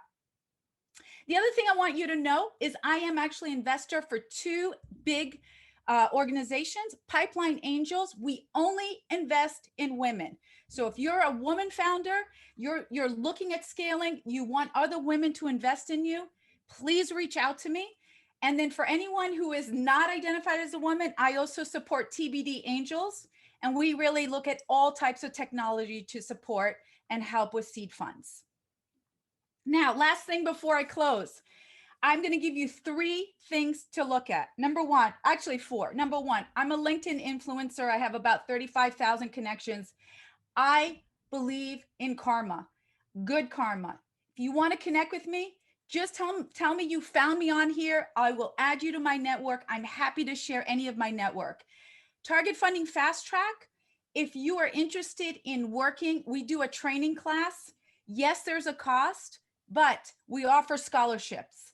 I am not about breaking situations where you can't get there. I want to remove barriers. So if you're interested, fill that out. The second one, share your superpower. This is how I share who you are. It's a 1-page form. It talks about what's your mission, why are you doing what you're doing, what resources do you offer? And then I use that as a way to actually promote you. Sometimes I will invite you on a podcast. Sometimes I will refer you. And lastly, Finance Superheroes. Oracle NetSuite just released their Superheroes in Finance. It is incredible. So I want you to go on there, just check it out. And now I'm going to open it up for questions. There we go. We're done. That's my New York style PowerPoint presentation. So that was awesome. Thank you, Kedma. Thank you so much. I know that's probably the speediest you've ever done this. That's okay. That's okay. You know what I want to make sure people walk away with is they feel that I can be an advocate for them, because you know what? the struggle is real and you got to have someone in your corner. Yes, absolutely. Thank you so much. You were fabulous. All of the speakers have been phenomenal. Thank you, everybody. Really appreciate you. Kedma, you and I are going to be in touch, okay? Yeah, absolutely. Yeah, and For if people want to sure. reach out, just let me know. I know money is a tight conversation, but just reach out. You know, I always say there's only one Kedma in the world, so you'll find me. Yes, absolutely, absolutely. Thank you, Kedma. Thanks so much. Thanks, everyone. Thank you. All right, so we are going to remove the spotlight. I see wonderful comments about everybody, Mary and Kedma, and all of this, the wonderful reviews you're giving everybody. And so we are going to be going at warp speed, everybody, because I'm trying so hard to respect everybody's time. But I want to give you all this value with these phenomenal speakers. And thank you to the speakers and to our moderators. So we're going to bring up Miss Dr. Celicia. I've been practicing your name. I hope I got it, but so I'm going to bring her up next.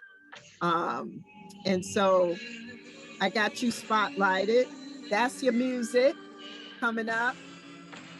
I said she's got to be introduced with music, okay? I hope you guys can see me. My signal. Okay. My signal is acting crazy here.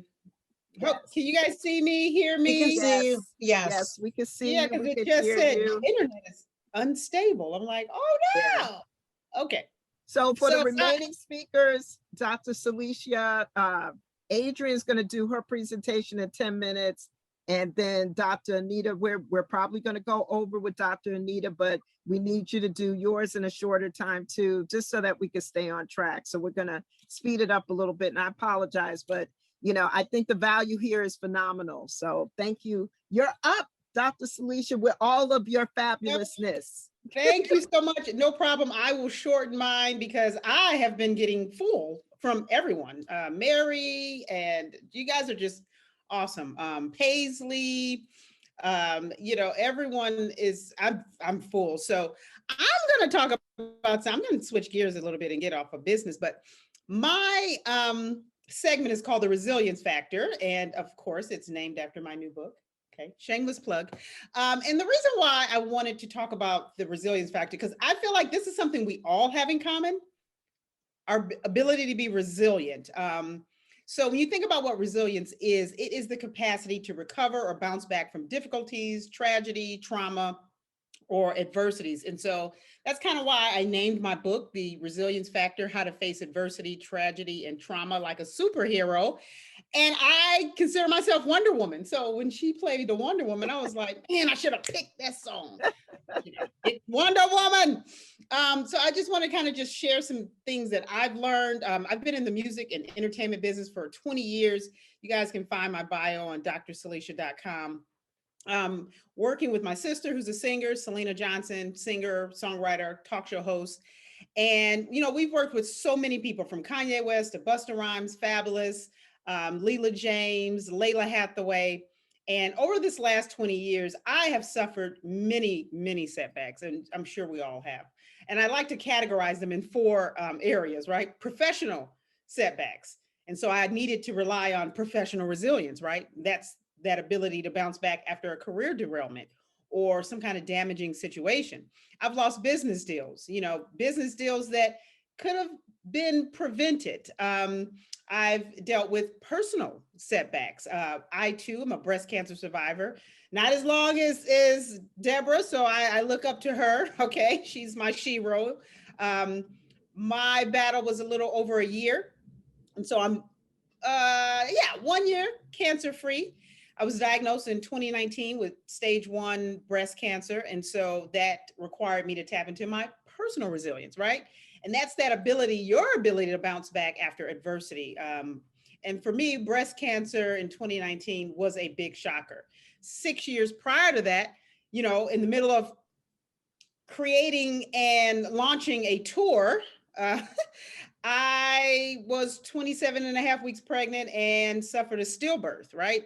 And so I say this often, and I say it in my book, is that the music business and the entertainment industry in general, I feel like sometimes it punishes us for being a woman, because only, you know, women, we go through certain things. And so I have found myself, people would come to me like, how did you bounce back? And you know, how did you keep going? So again, I had to rely on professional resilience, which all of you probably have, personal resilience. And then through all of these crises, guess what? Like some of you, the speakers were talking about money. I suffered bankruptcies, a credit score in the toilet, medical bills, financial setbacks. So then I had to tap into my financial resilience, right? And that's the ability to withstand events that impact one's income or assets. And we've all been there. And finally, what kind of rounded everything out was after, you know, going through radiation for 4 weeks, 20 rounds, I really had to tap into my spirituality, right? And so I realized that I had spiritual resilience, because there are times where you could be like, okay, God, what's going on? Or, you know, if you believe in God or a higher power.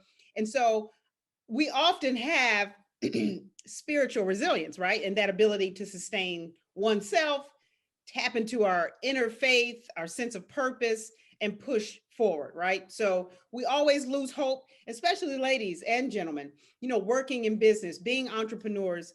And so those are those 4 areas I think people have to think about. Like, and this is a moment of reflection, right? So your professional resilience, personal resilience, financial resilience, spiritual resilience. We all go through stuff. And what I want you guys to know and take away is that throughout my years, I look to other people as, oh, Michelle Obama, she's my hero. And Maya Angelou, and oh, I love Oprah and Sarah Blakely and all of these, you know, successful women. But I realized that I was my own hero, right? And so I talk about the hero's journey, and you are the hero in your story. You can overcome anything. And so I want to share with you guys some tips for applying your hero's journey, because I know I'm gonna cut some stuff out, but I'll just give you 5 tips that kind of helped me. And I'm sure you guys can relate to these, because all of you women are amazing. Just hearing some of your stories, I already know y'all got a story, right? I tell my clients, I tell my friends, everybody has a story, and everybody has a story to tell, right? So here are some I based in my book, I have a chapter called The Hero's Journey. So The Hero's Journey is a classic story structure that was coined by Joseph Campbell in 1949. The concept kind of, you know, refers to movies, right? And we've watched and admired many movies over the year. It refers to a wide-ranging category of tales in which the character ventures out to get what they need. They come into trials, conflict, and then ultimately triumph, right? Over adversity. And isn't that our lives, ladies? Like, we're always having to go through things and then be triumphant and be resilient. And so I love this concept. And I created this scenario in my book called Applying Your Hero's Journey. So the first thing is to realize that you are a hero. Now, it is good to have mentors. It is good to have people to look up to, but you are the hero in your story. The second tip is to practice self-discovery. And you can do that through journaling. I've got 5 million. If y'all can see my house, y'all would be like, this woman, is she addicted to journals? I wish I could show you all my journals, but I have journals everywhere. I'm a journaling queen. I don't know why I'm addicted. I don't know. And in my book, I put a journal. So practicing, that helps you look at self-discovery, right? Number 3 is recognize the signs and know when you're facing a challenge. I always tell people, like, know what your rock bottom is. Do you know what your rock bottom is? Do you know when you've had enough? And oftentimes we rarely don't have enough, and we're all successful in business, but you know, that's why I wanted to do this presentation today, but because we're so focused on our businesses, we don't even think about when we are at our peak, right? Or when we've had enough. Number 4 is to eliminate fear. Number 5 is to try to leave your comfort zone every once in a while, you know, venture out. And number 6, this will be my last tip, because I have more, but I don't want to go too far into this, is to get therapy, life coach, or a support system. I am a big fan of therapy. I just got my therapist right here on speed dial. I'll be like, hey girl, what you doing? After I lost the baby in 2013, I went into therapy for 1.5 years. It helped me personally and professionally. And I saw me then that helped me also bounce back. From there, I closed deals with BET, Aspire, 2 more record deals. And it was just one of those things that I don't, sometimes your girlfriends can't be your therapist. So, but with the breast cancer diagnosis, that was big because no one around me had dealt with that. And so I started therapy last year because, I was coming out of, the radiation, and then we hit a pandemic. And then there was all those, social and racial injustices. So I went into therapy last year, and I've been in it for over a year. So I do recommend that. Looking back on my career, I wouldn't change a thing. I know a lot of people say, oh, everybody says that, but I probably wouldn't, because it's made me who I am. And if I can just share anything with you guys or leave something with you all, is that we all have a resilient factor in us. Deborah knows this because, you and every day as a breast cancer survivor, you're constantly having to bounce back and be resilient. Doesn't mean that you don't take breaks, but I just want you ladies to start thinking about where am I with my resilience? Where am I with my stress? Am I, have I had too much? Have I had enough? And really think about those things, right, as you go on through your journey. So that is, I'm going to wrap it up because I don't want to go into more stuff. I know you're short for time. I'm so glad I was able to share this with you. Really big. My book just came out. It is on Amazon's #1 new release bestseller list in all of breast cancer books, which was huge for me as an author and as a Black woman to be #1. So that, and it's still #1. I checked it just this morning, and you get excited, so you're checking. And in breast cancer books, because I never thought breast cancer would be a part of my story, but it is. So thank you all. Awesome. If you have any questions, you could let me know, but thank you guys. Thank you. That was phenomenal. And oh my gosh, what a story. That is amazing. Thank you so much for being just so transparent and real with us and sharing. This is stuff that we need to hear. It's not always business. Hold up the book again. Hold it up. Let's see it. Yep, that's the Resilience Factor: How to Face Adversity, Trauma, and Tragedy Like a Superhero. And I got to get some Wonder Woman theme music. Yes, I love it. Thank you, Dr. Celicia. We're going to be giving 2 prize drawings of the book, right? 2 prize drawings of the book, and 1 or 2 other gifts. So I think what we're going to do is I'm going to ask Saeed and Maddie to take off the spotlight real quick. Thank you. That was phenomenal. You're the best. Thank you. I appreciate all of you. So, hey, I wanted to do the prize drawings really quick. And the only way I know how to do it is like this.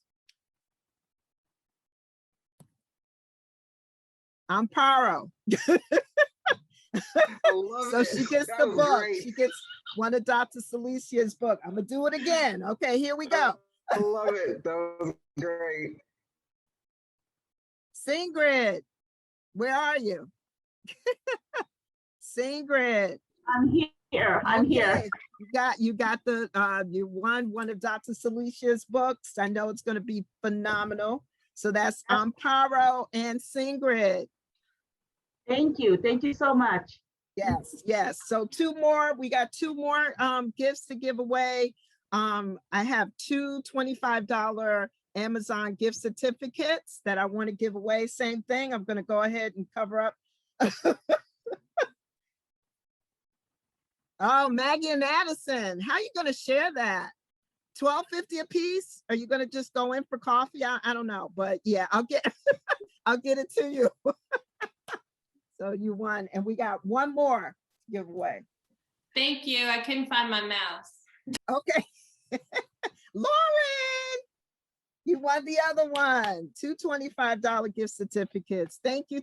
That's just my gift. And to all of you, we got that 30-minute consultation. Anytime you want to talk, doesn't cost you a thing. It's free, and we could talk about whatever you want to discuss for your marketing. So Adrienne Miller is up next. She is the bomb.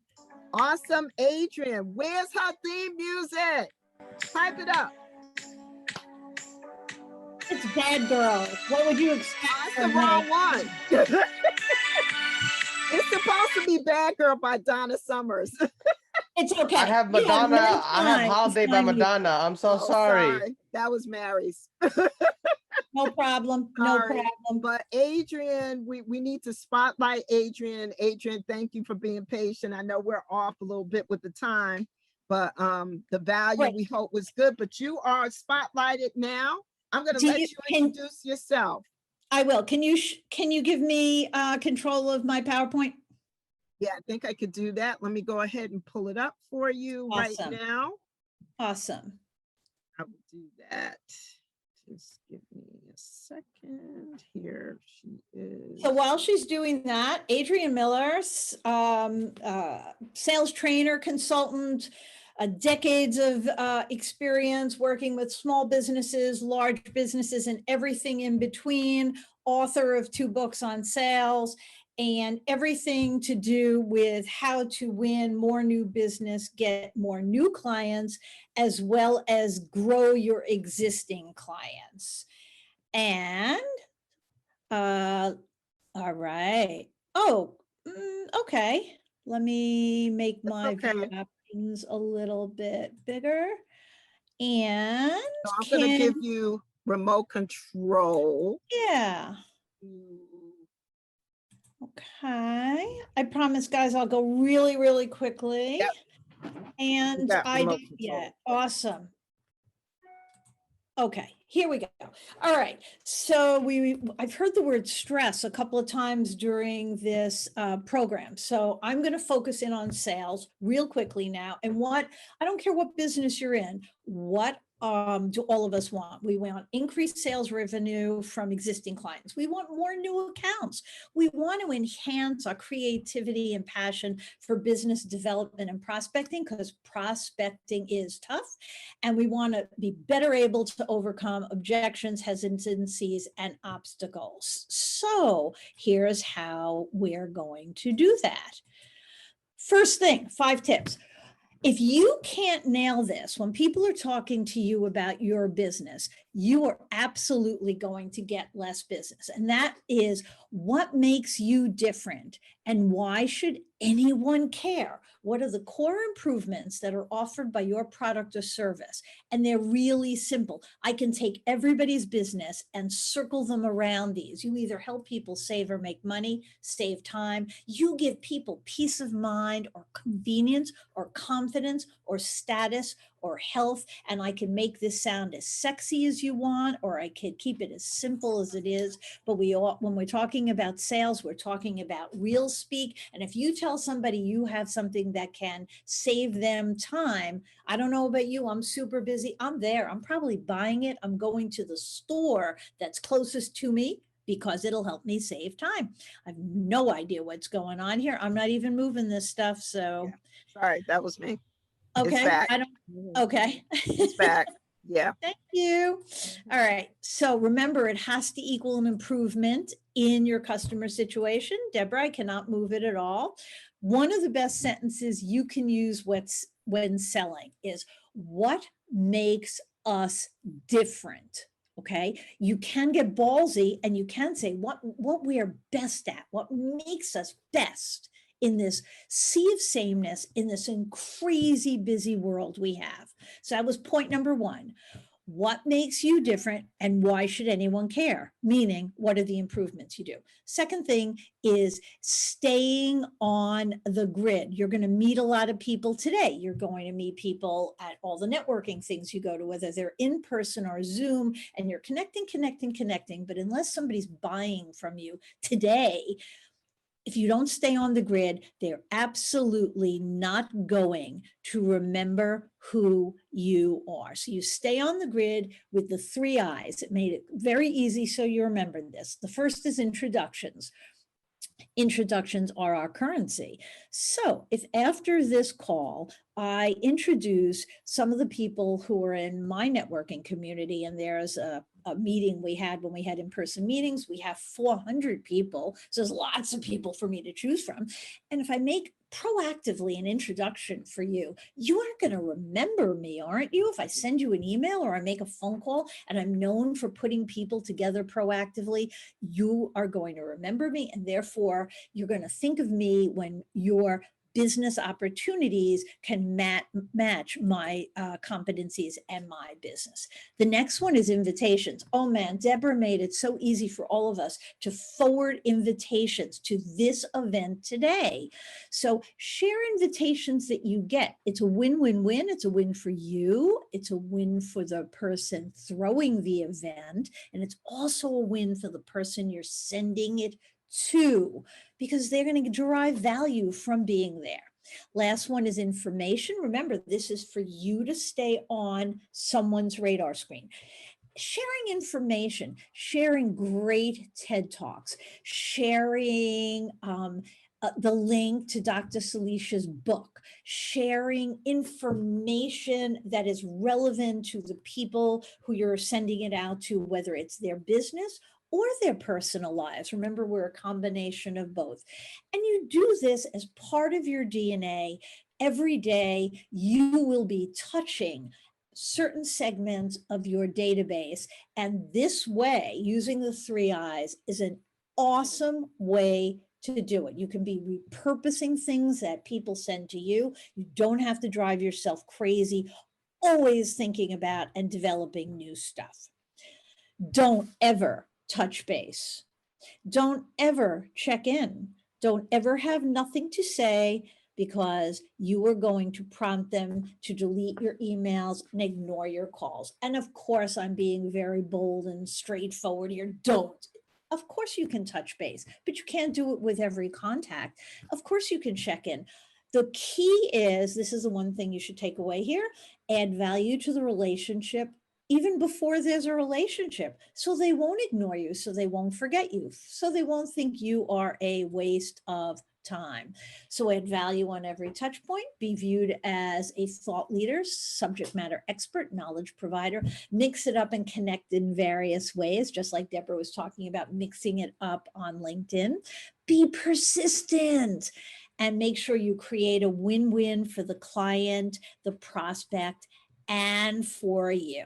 Now, wouldn't we be awesome if we never heard objections and obstacles? If we never heard, I don't need it, I don't want it, I have no money, I have no budget, we're all set. I'm happy with what we currently have. I'm happy with what we currently do. And of course, our major obstacle, no matter what, is inertia, meaning if it isn't broke, I'm not going to fix it.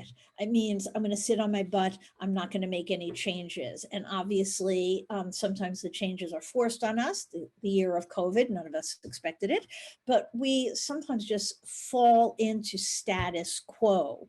So you have to think about how your product or service adds value, demonstrates an improvement, and say to those people, hey, I understand what you're saying.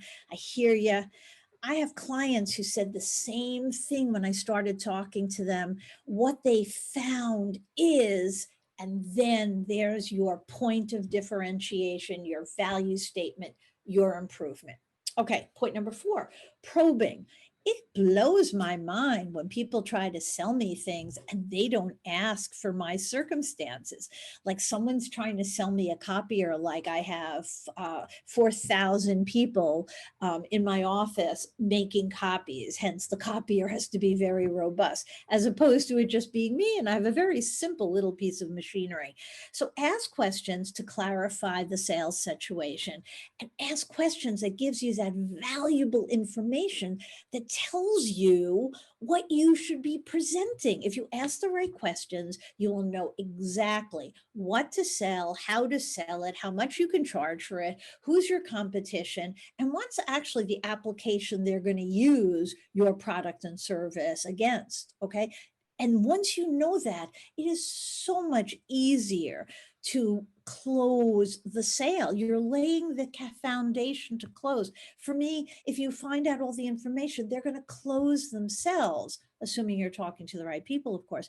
And it certainly qualifies the opportunity. Again, I'm blown away. People try to sell me all the time and they know nothing about me. Nothing, nothing, nothing. It happens on LinkedIn now all the time. It is a terrible, terrible situation. Productivity. I wish I could say that this is sales is the kind of job that doesn't require you to be productive. Okay. It's like you can't hit a home run if you're not at bat enough time. So you have to be productive and you have to evaluate your own productivity, and you can't waste time, and you can't kid yourself, and you can't be a bullshit artist.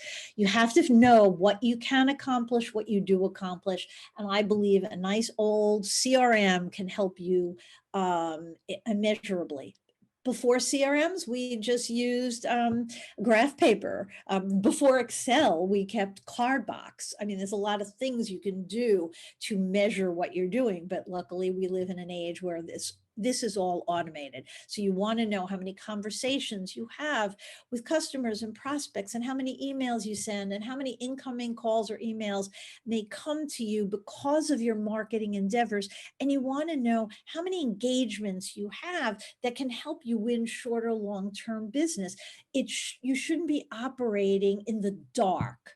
Okay, you don't know how hard you have to work until you're measuring what you're doing. You may be working harder than you have to, or quite frankly, you may have to ratchet it up quite a bit, and you may have to put in place a strategy and that lead generation plan we talked about. So persistence.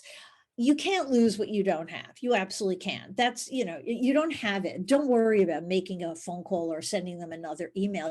Unless you're a stalker and you're telling them you know where their kindergartner goes to school, you can't lose what you don't have. That's another one of those bullshit things we do. Winning business can take months or years. So if you don't have that touch point management plan, if you're not using CRM, if you're not using the 3 I's, I don't know what you're doing. I think that's called luck, hope, but you can't really pay the mortgage on that over time. Everyone wants to swim upstream. Everyone wants bigger clients. Well, that's cool. But at the same time, when you're trying to get those huge accounts, you have to plant seeds with prospects that are easy to convert.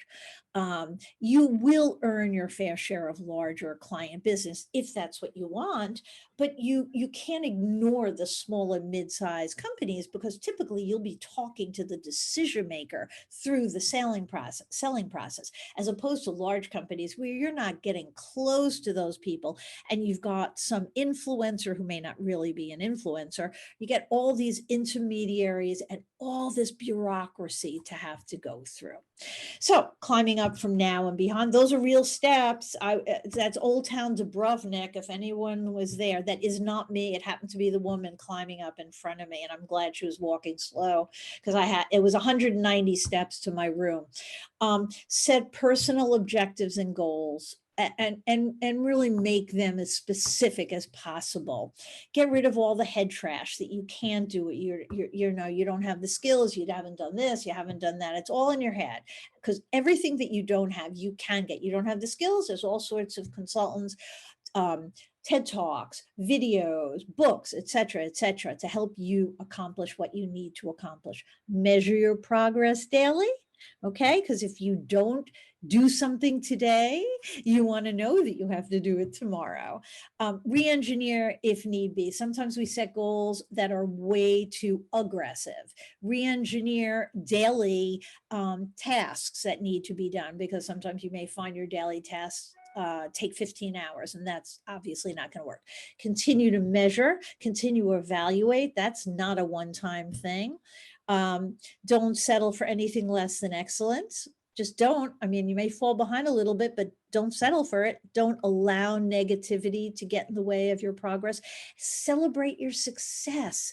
Have that glass of wine, have that piece of chocolate, do whatever it takes to make yourself feel happy and celebrate.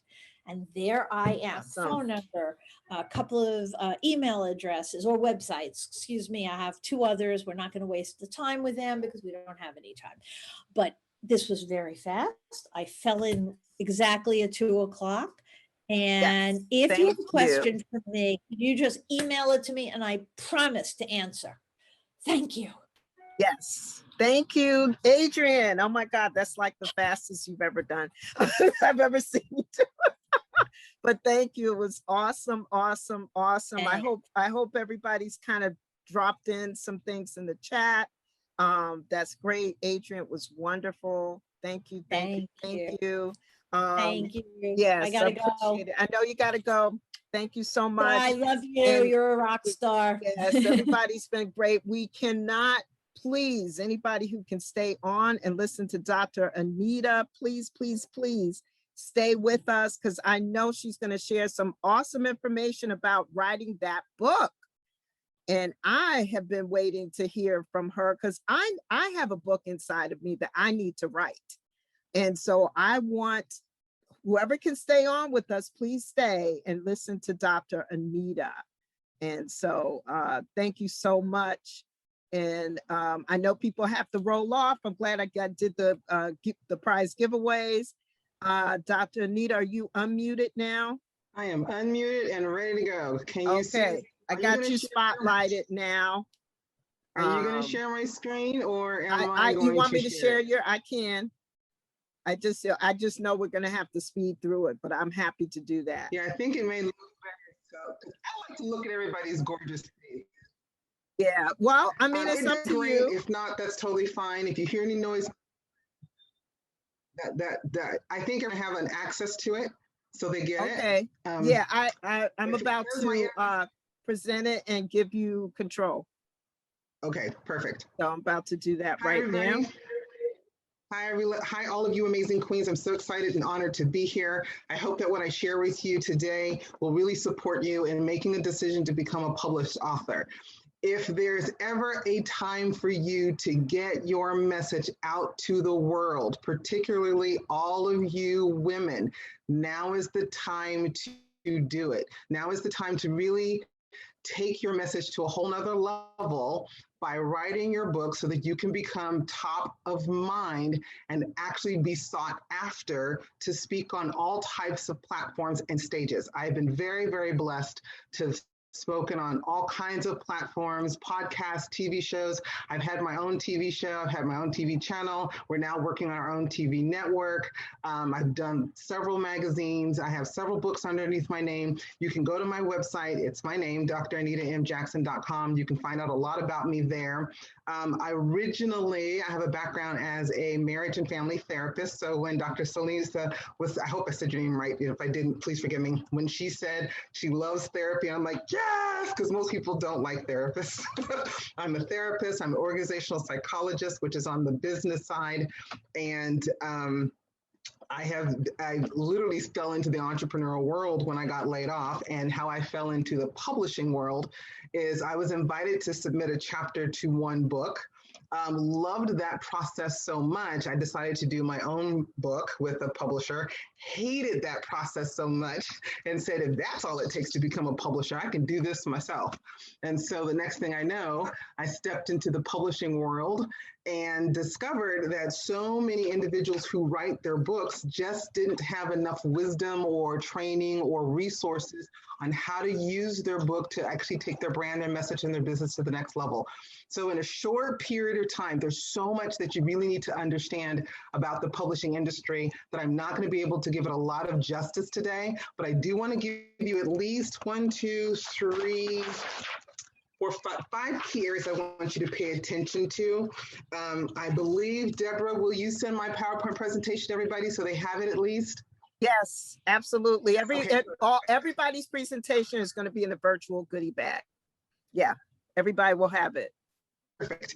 And then if at the end, I'll give you a link so that you can actually get the bigger so the digital program, and you actually get some coaching.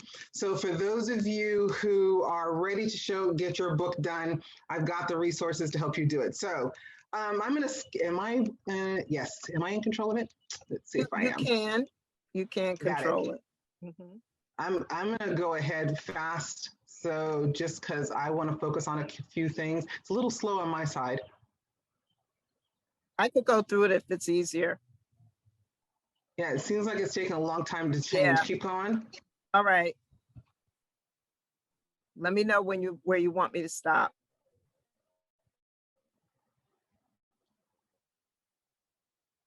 For some reason, it's on my side, like it's stuck between two screens. It's kind of funny. It's on top three Let's start with this one reasons. right there. Yeah, yeah.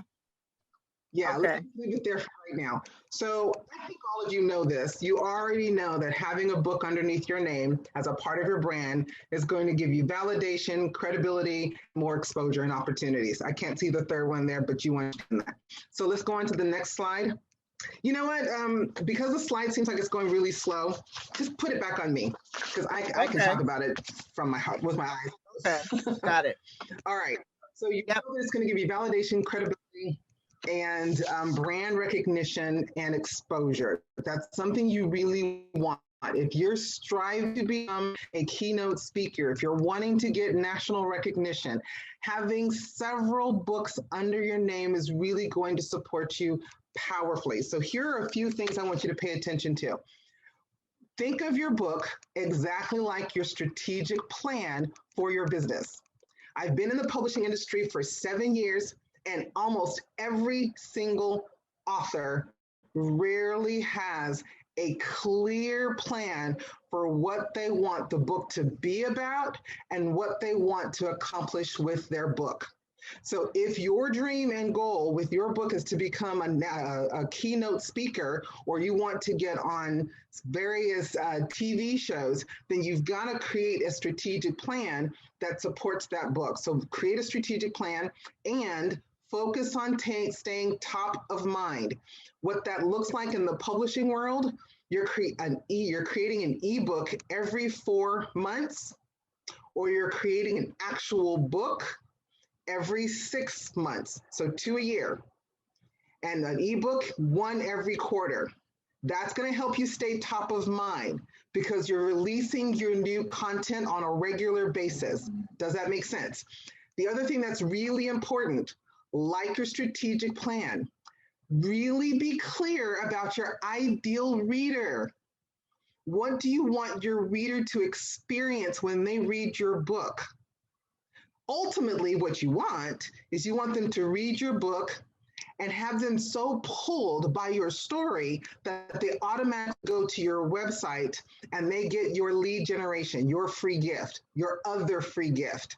Because that's the opportunity to nurture them into becoming a long-term client, because they're now they're on your list, and you're giving them the opportunity to know you, trust you, know, trust and like, or know, like, and trust, know, like, and trust you, and then eventually buy from you. So that you've got to think about that in your mind, okay? Make that a focus.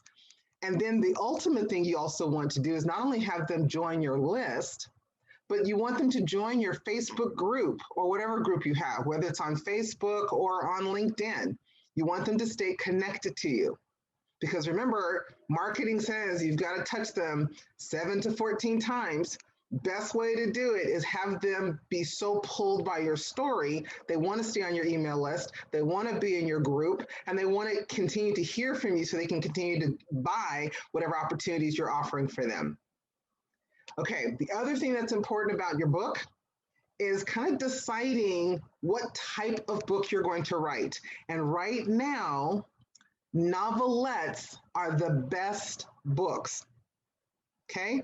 A novelette are the best books. A novelette is just a small bite-sized book. Typically, it's about 50 to 100 pages, which comes out to about 10,000 to almost 15,000 words. Those books tend to sell the best because someone can digest them, can read them very quickly.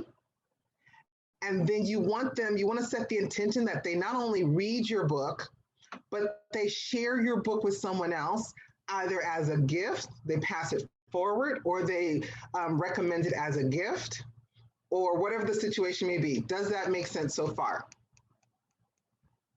Okay, so focus on a novelette, 10,000 to 15,000 words.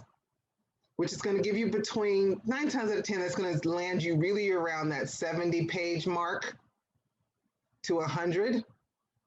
The other thing that's really important is I really recommend, again, if you're trying to get as much visibility as possible, not only write your book, but participate in anthologies. Thank you, Casey. Participate in anthologies. Find someone who's also doing a co-creative book where you get to submit a chapter. That's probably one of the most powerful ways. I've got a lot of speaking opportunities because I'm in like, I think 12 different books, and I've done my own. And then create an anthology for your own business. Like Deborah would probably do phenomenal in actually creating an anthology as a part of her brand because she has such a large community and she's giving other women an opportunity to be visible within their brand message in a business. Okay? So you want to have your own individual book. If it were my choice, I would do 3 anthologies under your brand because that means those authors are going to give you exposure. And then you do 1 book every 4 months, every 6 months under your own brand.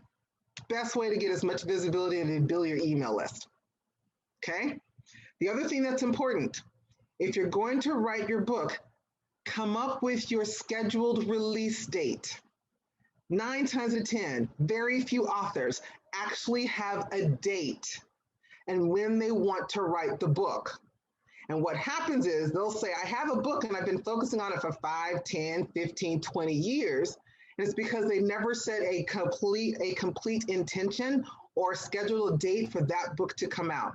Your brain says, now that there's a date scheduled for me to complete a task, you'll actually complete the task. So write it down, look on your calendar and say, my first individual book scheduled for November 15th. Why November 15th? That's my birthday. So that's when I decided, that's when my book is coming out. That's when I'm doing it. Have I sat down and written it out? I've probably got 90 books inside me. Now I could probably write a book pretty quickly if I really wanted to, but I like pressure. So I'll probably wait until maybe 2-3 months beforehand. Yeah, that's only because I can do it really quickly. Now, once you've identified your scheduled release date, think 18 weeks back. That's when you need to start writing your book. Start writing it and then focus on getting it completed within 90 days. Believe it or not, you can do that. If you've written an ebook, if you're writing your Facebook posts on a regular basis, you may not realize that it's pretty easy to get to those 10,000, 12,000 to 20,000 words pretty quickly. If you've written an ebook, good chance you've already got your 10,000 words. And believe it or not, you can probably start to promote that ebook on Amazon as well as on Ingram Sparks. So Dr. Celicia, if you haven't gone to Ingram Sparks to promote your book, I highly recommend that you do. Because most people just focus on Amazon, but you've got Ingram Sparks. Ingram Spark is global, okay? So schedule your date and focus 18 weeks out so that you can get it done within that time frame. 18 weeks is about 6 months, okay? Does that make sense? All right. So the other thing that's really, really important, most authors rarely build their audience before they release their book. Focus on building your audience. You should have your own Facebook group. You should have your own meetup group. You should have your own group on LinkedIn and start building your audience. What Mary was talking about, having a strategic plan, really key to helping you actually continue to keep your brand top of mind in front of your audience. So if you're building your audience, by the time your book comes out, you have a place to share your book outside of just Amazon or Ingram Spark. Does that make sense so far? Just give me a thumbs up. Okay, so let me finish with this. The other thing that's important is the psychology of your book. What I mean by that is the way it actually looks, because people buy books based on how they're processing information psychologically. So when you go to the bookstore, what's the first thing that's usually on your mind about the book? the title. And 9 times out of 10, trust me, most people go to the bookstore, they look at the title, then they flip over on the back and they're looking at the back of the book. Then 9 times out of 10, they'll go in and look at the table of contents. So these are elements you want to pay attention to when you're writing your book. And your table of contents, you need to write it like an emotional story. Have them happy, have them shocked, have them feel, maybe it's a sense of, I don't want to say sadness, but I don't like that word, but you're pulling on their heartstrings in some sort of way, and then you're leaving them with wisdom, and then you're giving them a call to action. So write your table of contents like a journey you're going to take them through. I love what Dr. Salisa said about the heroine's journey or the hero's journey, the step-by-step process. So when you're writing your table of contents, just from the titles alone, it should take them through some sort of an emotional process and experience. And I suggest that you have the table of contents and a subtitle that goes with it. Very few authors do that for their every single chapter, okay? So title, subtitle within your table of contents, and do it like an emotional journey. You wanna pay attention to your cover. There's so much I can say here, don't have a lot of time, but you wanna focus on your cover, you wanna focus on the back of your cover, your table of contents, and then the last piece is marketing. Amazon, of course, is important, Ingram Spark, and here's my golden nugget. IBPA,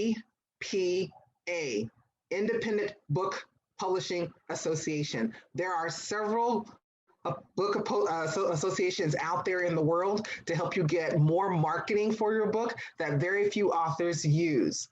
So Independent Book Publishing Association. Become a member of it. It's about $167. If you actually decided to publish your book through AMJP2, we'll give you an actual 60% off. I think it's actually 50% off that membership price for the first year. You get that as a part of the process. And then our goal is to help you get as much visibility for you as possible. I know that there's so much more I can say, but I just want to make sure you understand that. So when it comes to your book and staying top of mind, continue to write your ebook every 4 months, your regular printed paperback book every 6 months. Focus on your ideal reader. Identify the date you want to release your book and work 18 weeks back. Focus on building your audience. Facebook, LinkedIn, or Meetup, because I think Meetup is not talked about a lot anymore because it was more face-to-face, but it's still a fantastic platform to build your community. When it comes to the psychology of your book, focus on your title, subtitle, your cover, your back cover, and your table of contents. The actual program tells you even more specifically all the details of being published. It's called Write Your Book, and Write Your Book, Get Published, and Share Your Message with the World. It's the digital program. I'll put the link in the group. It's for you to get so that you have any information about publishing. It's in there, and I offer a I think it's like a 45-minute book consultation service so we can talk about your book and help you actually strategically plan it out. Thank you, thank you, thank you. It's been awesome talking to all of you. So much, Dr. Anita. That was phenomenal. Aren't you glad you stayed?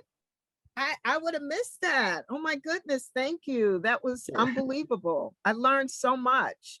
You're welcome. Yes, I've learned so much. Well, thank you, everybody. I mean, all of the speakers have dropped jewels. You've all been unbelievably awesome. Next time, we'll factor in that last 30 minutes next time. So we'll do a little bit better with our planning. But thank you so much for those of you who stayed on with us. We appreciate you. I gotta say thanks and shout outs to my team. They have been planning this. Alex has been the project lead, but Maddie, Saeed, the whole entire Light of Gold PR team. And then Rita and Casey just kind of stepped in within the past 24 hours to kind of help. So I appreciate all of you and all of our phenomenal speakers. Look for the virtual goodie bag. It's going to have everybody's presentations in their contact information. And we're saving the chat too. And of course, this is all recorded.